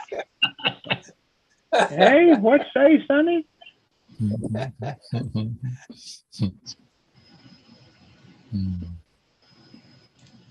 Oh me, okay. The Didn't only know picking how on Jim tough- Lee about that is Madewell 49 ignition engines and his Fox 59s. God, Like, my God, I don't know what the heck. You know, his poor eardrums. So, you remember who was the fella from Rusty? Brown. Not it wasn't Rusty. It was. Oh, anyway, there's a fella that flew he flew two English designs. One was a Titan or something like that with a Fox 59, and one was another English thing that really tapered in. I can't remember the name of either one of them. I can't remember his name. Brown. Rusty Brown. I flew- made the He mistake. flew the Taurus, and I forget the. That's Icarus. it, the Taurus. Icarus Icarus and Taurus, that's right. Great big airplanes, wings rubber banded on, but Fox 59. Well, we're at the East Coast Golden Oldies. And Rusty walked up and asked me because I'm another Fox 59 flyer, asked me if I would come and launch his airplane. Foolishly, I said yes. upright He did engine, not- Upright engine, Fox 59, no muffler. and you're on the Rusty- exhaust side. And Rusty did not run to the center of the circle, let me tell you. By the time I got to let go of that thing, my ears rang. Oh my God. Yeah. He asked me a little later, says, "You want to do it again?" Not without earplugs of some kind. Finally, somebody brought me a set of earplugs, muffs, and I used those every time I launched him after that. But I launched him several more times because the other guys didn't want to get all that exhaust in their face. I didn't mind that. I was already dirty, so I didn't care. But man, that thing was loud. 59 makes a cracking noise. He landed, and I said, "I just got one question. What fuel do you run in that darn thing?" Because I would at the time running 5% with 18 or 20, I think it was 18% caster, all caster.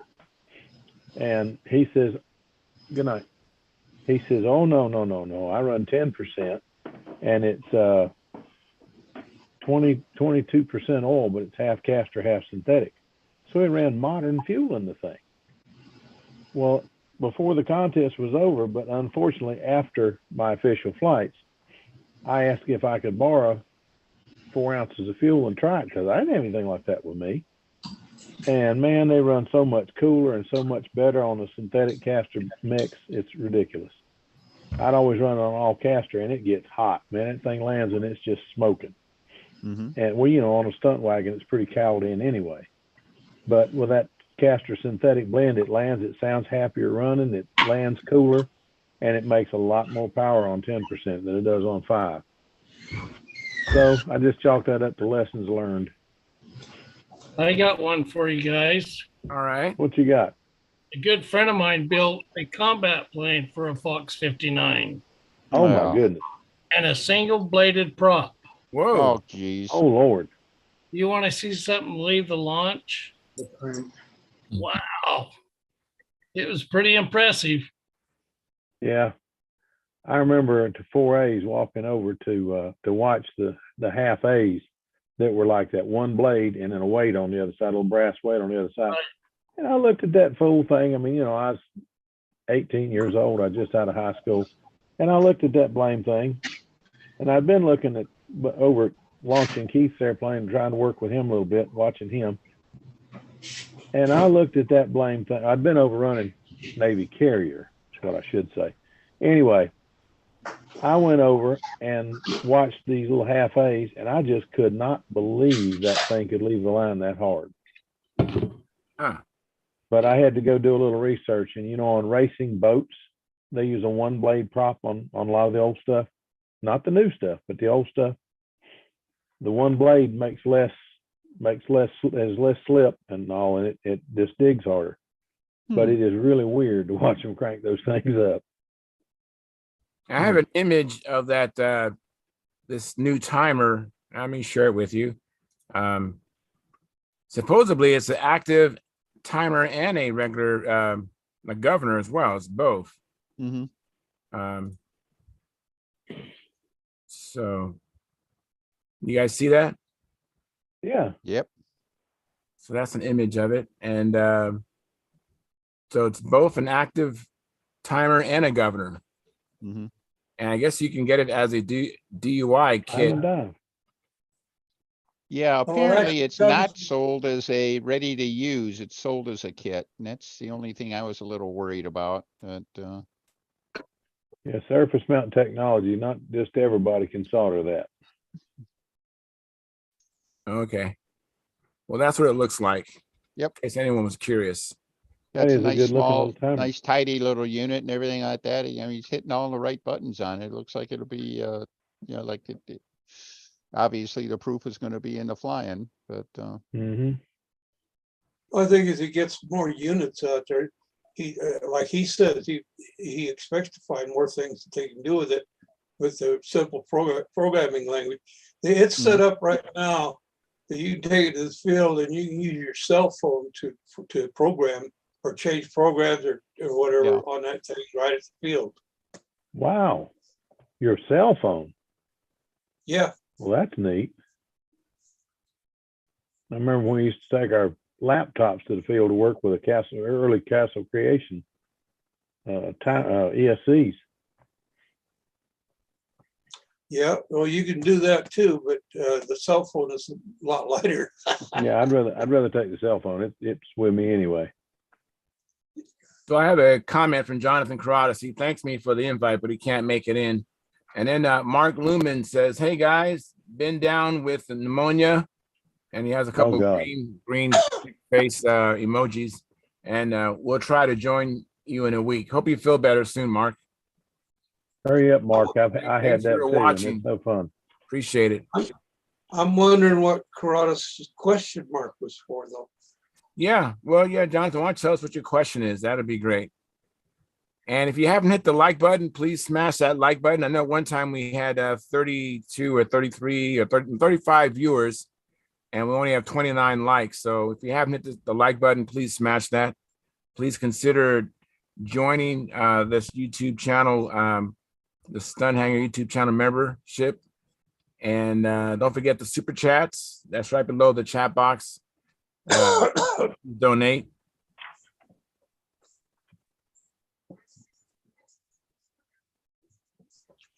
So Gordy, what are you doing these days? Building or flying or just thinking about it? Well, I just finished painting up a quicker combat. Oh, did you? I did. You finished those darn combat ships up like stunt ships, you know. I know. Well, I had to do this because I flew that back in the late 50s around Salt Lake area. Ah. And I was going through my albums and saw a picture where I'd won first place, but the outboard wing of the Quaker was missing. I decided, well, I'll build a new one. So thankfully, we've got Paige Peterson around here so he can fly all my combat planes. Oh, yeah. Mike, is he still flying combat actively, or what's that? Is Paige still actively flying combat, or is he just kind of? Oh, he's just flying stunt. He's building electric stuff. Oh, okay. So, but I do put him on a combat plane on occasions. He still can fly really well.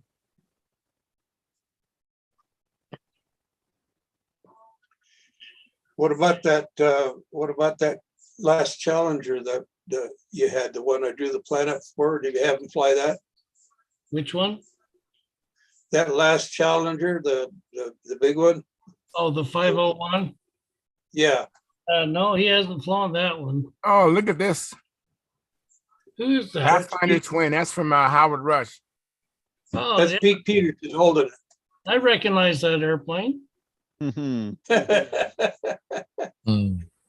Yeah, everybody that flew that really liked it. And every time Howard stay over, we'd go fly, and I said, "What do you want to fly?" And he'd always point that one. Yeah, So I yeah, took it Pete, several years ago and decided he ought to have it. Pete came over to the house. We had a meeting of macular degenerates. 3 of us. Well, how come I wasn't invited? Oh, are you a macular degenerate? Huh? Are you a macular degenerate? Oh, yeah. Oh, okay. Yeah, you should have come. So is Barbara. Say, Keith, did you ever fly any combat when you was young? Yeah. And I wasn't a natural at it like some people were. I had to think about, let's see, I'm here and he's over there and this is what I have to do. And you can't do that.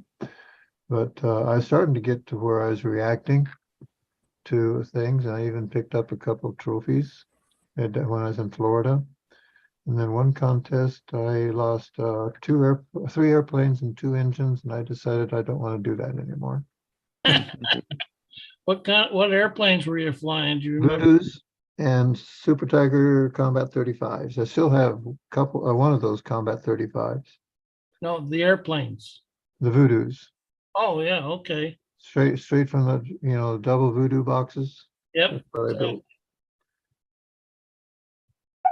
Did you have the extended booms on it, or? No, I never did. That was after I quit. Oh, okay. He got smarter than the rest of us did sooner. That's it. Hey, Brad, that cat, does that have its own channel or anything like that? She sure seems to like the camera. It does. As soon as I get on here, she's all over me. Yeah. It's funny. What do you want?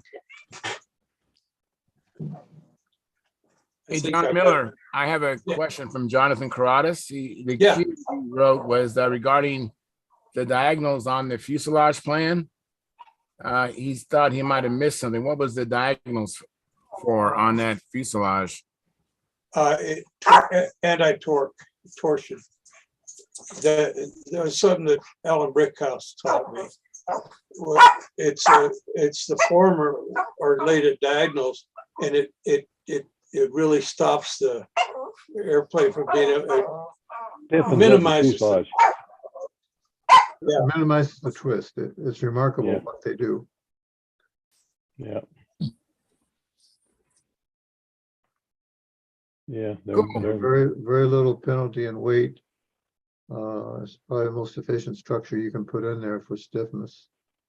Minimize twisting and bending and everything, flexing of any kind. Yeah, and it's worked. It works. It works. Yep. Yeah.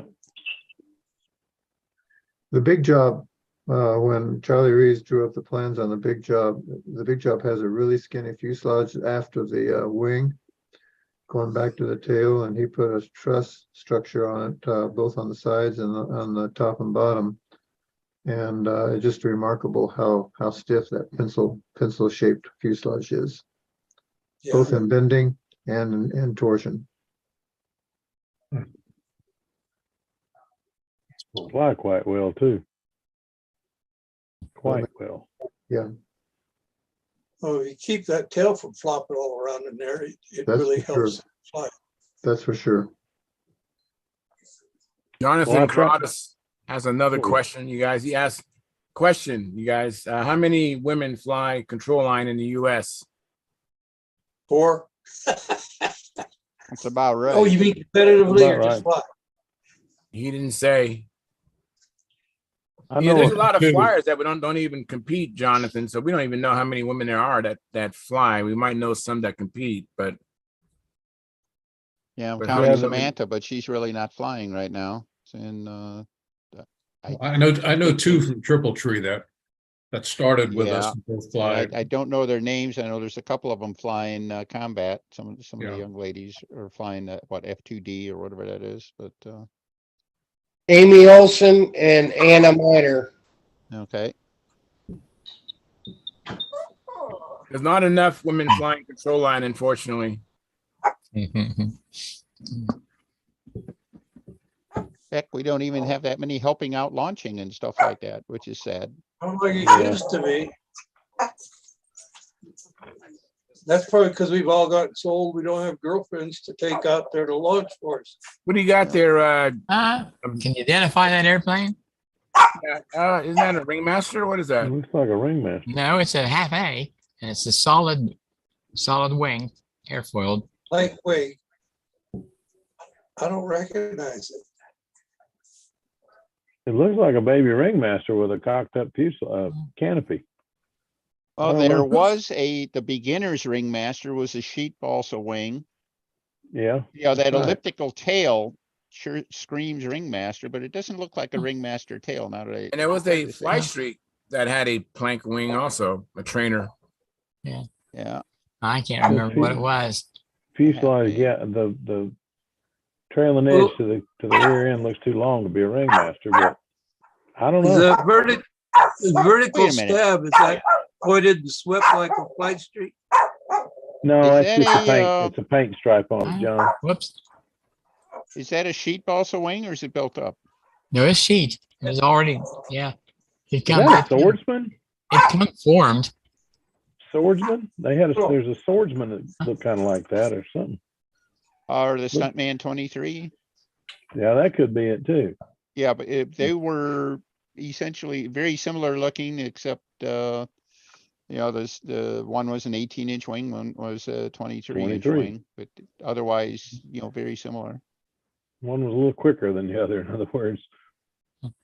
Well, I see that canopy, it almost looks like a barnstormer. Yeah, it does. Yeah. Huh. I can't remember exactly what it was. Okay. Neat looking little airplane. Yeah. I always hated those baby bees because by the time you got it started and ran to the center of the circle, you were out of fuel. But there was a fellow out in the field Saturday teaching his son to fly. He had a super bee, baby bee on a little plane with a built up wing. And they drilled a hole in the side of the fuel tank and had the tank running back to a fuel tank on the side of the airplane.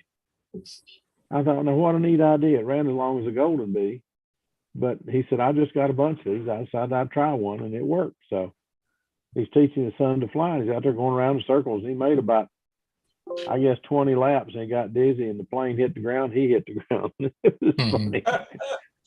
But his dad said he didn't know anybody still flew these things. And he was out there thinking about getting into RC, but he said, well, flying RC with the local club. But he said, I really don't think I want to get back into RC. I said, well, come out Saturday morning and watch us fly. He says, what, you got a couple guys that fly control line? And I said, a couple, there'll be about 12 of us. So eight showed up, and he showed up and watched a few minutes. And he came over before he left and he says, I'm going to go dust off something. I don't know what, but I'm going to dust something off and see if I can make it run. I'll be out here. Y'all are having just way too much fun. So we might have picked up another flyer, I hope. I hope so too. Yeah. That picture was back from 59. That's when I Oh, had it. Lord. Yeah. I won't say that was old, but in 59, I was just 4 years old.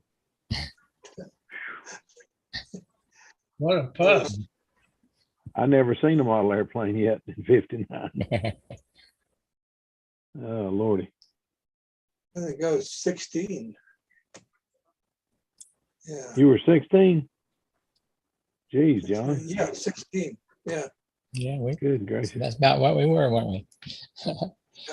Yeah. No, I was 2. Had a car, had a girlfriend, had my model airplane. Life was good. Life was good if you had all that going on. Were you good looking then, Sean, or what? Better than now, believe me. But that doesn't have to go very far. Oh, Lord.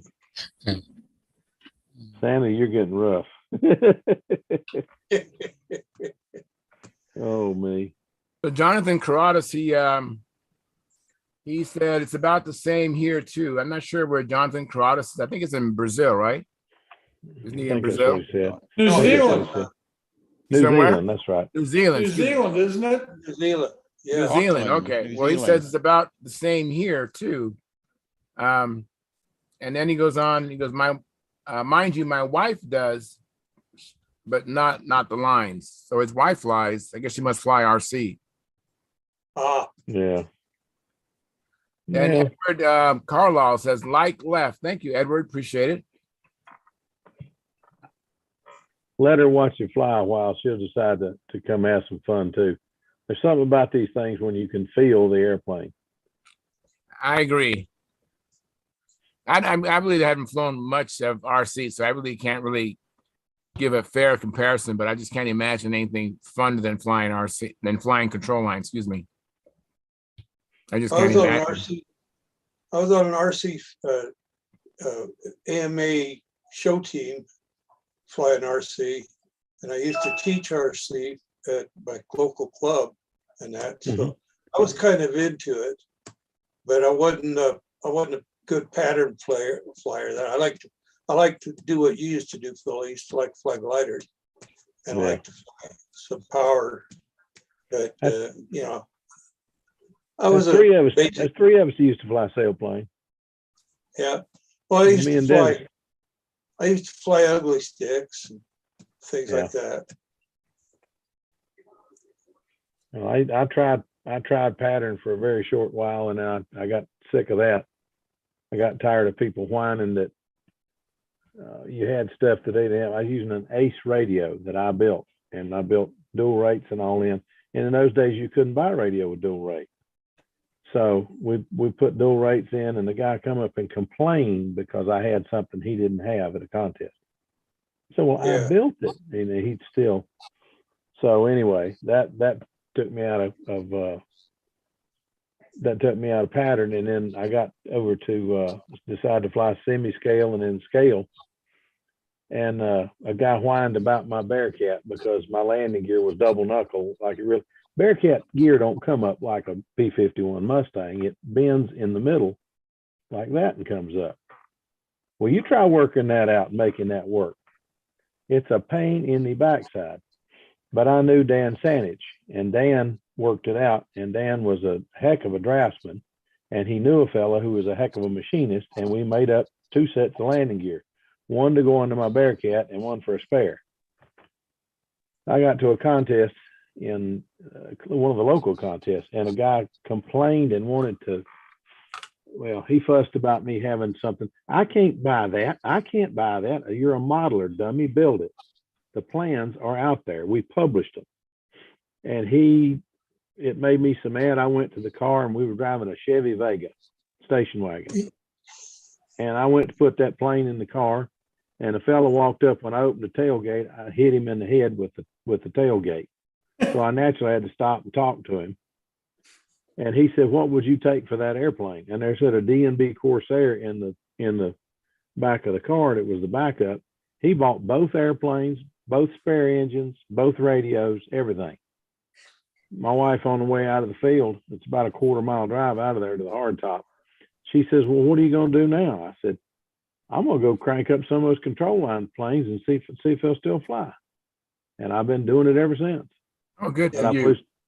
I flew sailplane along with control line there for about 20 years. Mm-hmm. Sailplane was a lot of fun. It's just we couldn't fly in those days. We couldn't fly on Sunday morning. We couldn't fly until 2 o'clock. But you can fly a sailplane. Doesn't make any noise. So we flew sailplanes, and we'd get out there at 6:30, 7 o'clock in the morning and fly, and be out there in a darn white shirt and a tie. What are you doing in a white shirt and a tie? Well, I got to leave here in a few minutes. Run to church, go to church, come back. Church was only 5-10 minutes, about 10 minutes down the road. Go down the road and go to church, come back afterwards. The only difference between before church and after church, I took the tie off after church. Go fly. Very good. So Yeah. we fly sailplane on Sundays. Wednesday night and Sundays we flew sailplane. Tuesday, Thursday, and Saturday we flew control line. And we used to have one active control line club here, 40, 50 members, and we put on a 4A contest for several years and really had a good time. But all good things must come to an end, I guess. Oh, these things go Yeah. in cycles. So They do. I hope it comes around again. I really do, because we had a lot of fun. Les Perdue, some of those guys. I mean, Les Perdue was the kind of guy, he was the ramrod of the 4A contest. And Les Perdue is the kind of guy, he was judging stunt for one of our little contests, little small contest out in Hobby Park. And Tom Dixon was here. And this is back in Tom Dixon's heyday now. Tom was flying a Stellaris. It was windy that morning. I mean, it was windy. And most of the guys have left their planes in the car. A few of the brave ones had taken the planes down to the field, but they were sitting on the sidelines. Tom Dixon fires up, puts in a practice flight, pulls out at 3 feet. I'm talking 3, and flew like that. Les Perdue over there shaking his head. And Tom Dixon lands and he walks over and he says, Les, I got a question. He said, what's that? He says, what are you shaking your head about? He said, you're supposed to be a premier flyer and you're doing it wrong. They said, what do you mean? He said, you're flying at 3 feet. The book says 4 feet. He says, well, 3 feet's harder than 4 feet. He says, it's more impressive to fly at 3 feet, and especially in this wind. Les Perdue helped write that rule book back in those days. And he says, Tom, I don't give a flip how, he didn't quite use the language I'm using. I don't give a flip how impressive it is. It ain't by the book, and you ain't going to get a score out of me for flying a 3 foot. Fly it at 4 and I'll give you some good scores. Fly it at 3 and you're going to get marked down. And Les meant it. Mm-hmm.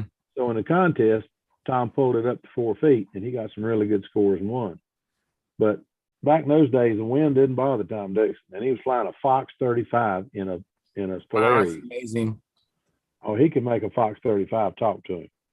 Amazing. He was the local Fox man, and he's in Atlanta, which is 5 hours away. It's 6 hours back then. But Tom could fly. He was a heck of a flyer. Still is. Let me welcome Steve Hines. Thanks for coming in, Steve. We're just about to transition to the after party. It's top of the hour here, and we're going to end the live stream. I want to thank everybody for coming in, and thank you for our audience. I think we had, at the height of the show, actually almost eclipsed, not a little bit short of 40. We had 38 live viewers at one point, and so thank you very much for tuning in and watching. We'll be back Monday. Hopefully you guys have a good weekend and have a chance to do something in your shop or go fly and come back and share with it with us, and we will see you then. Fair winds, tight lines.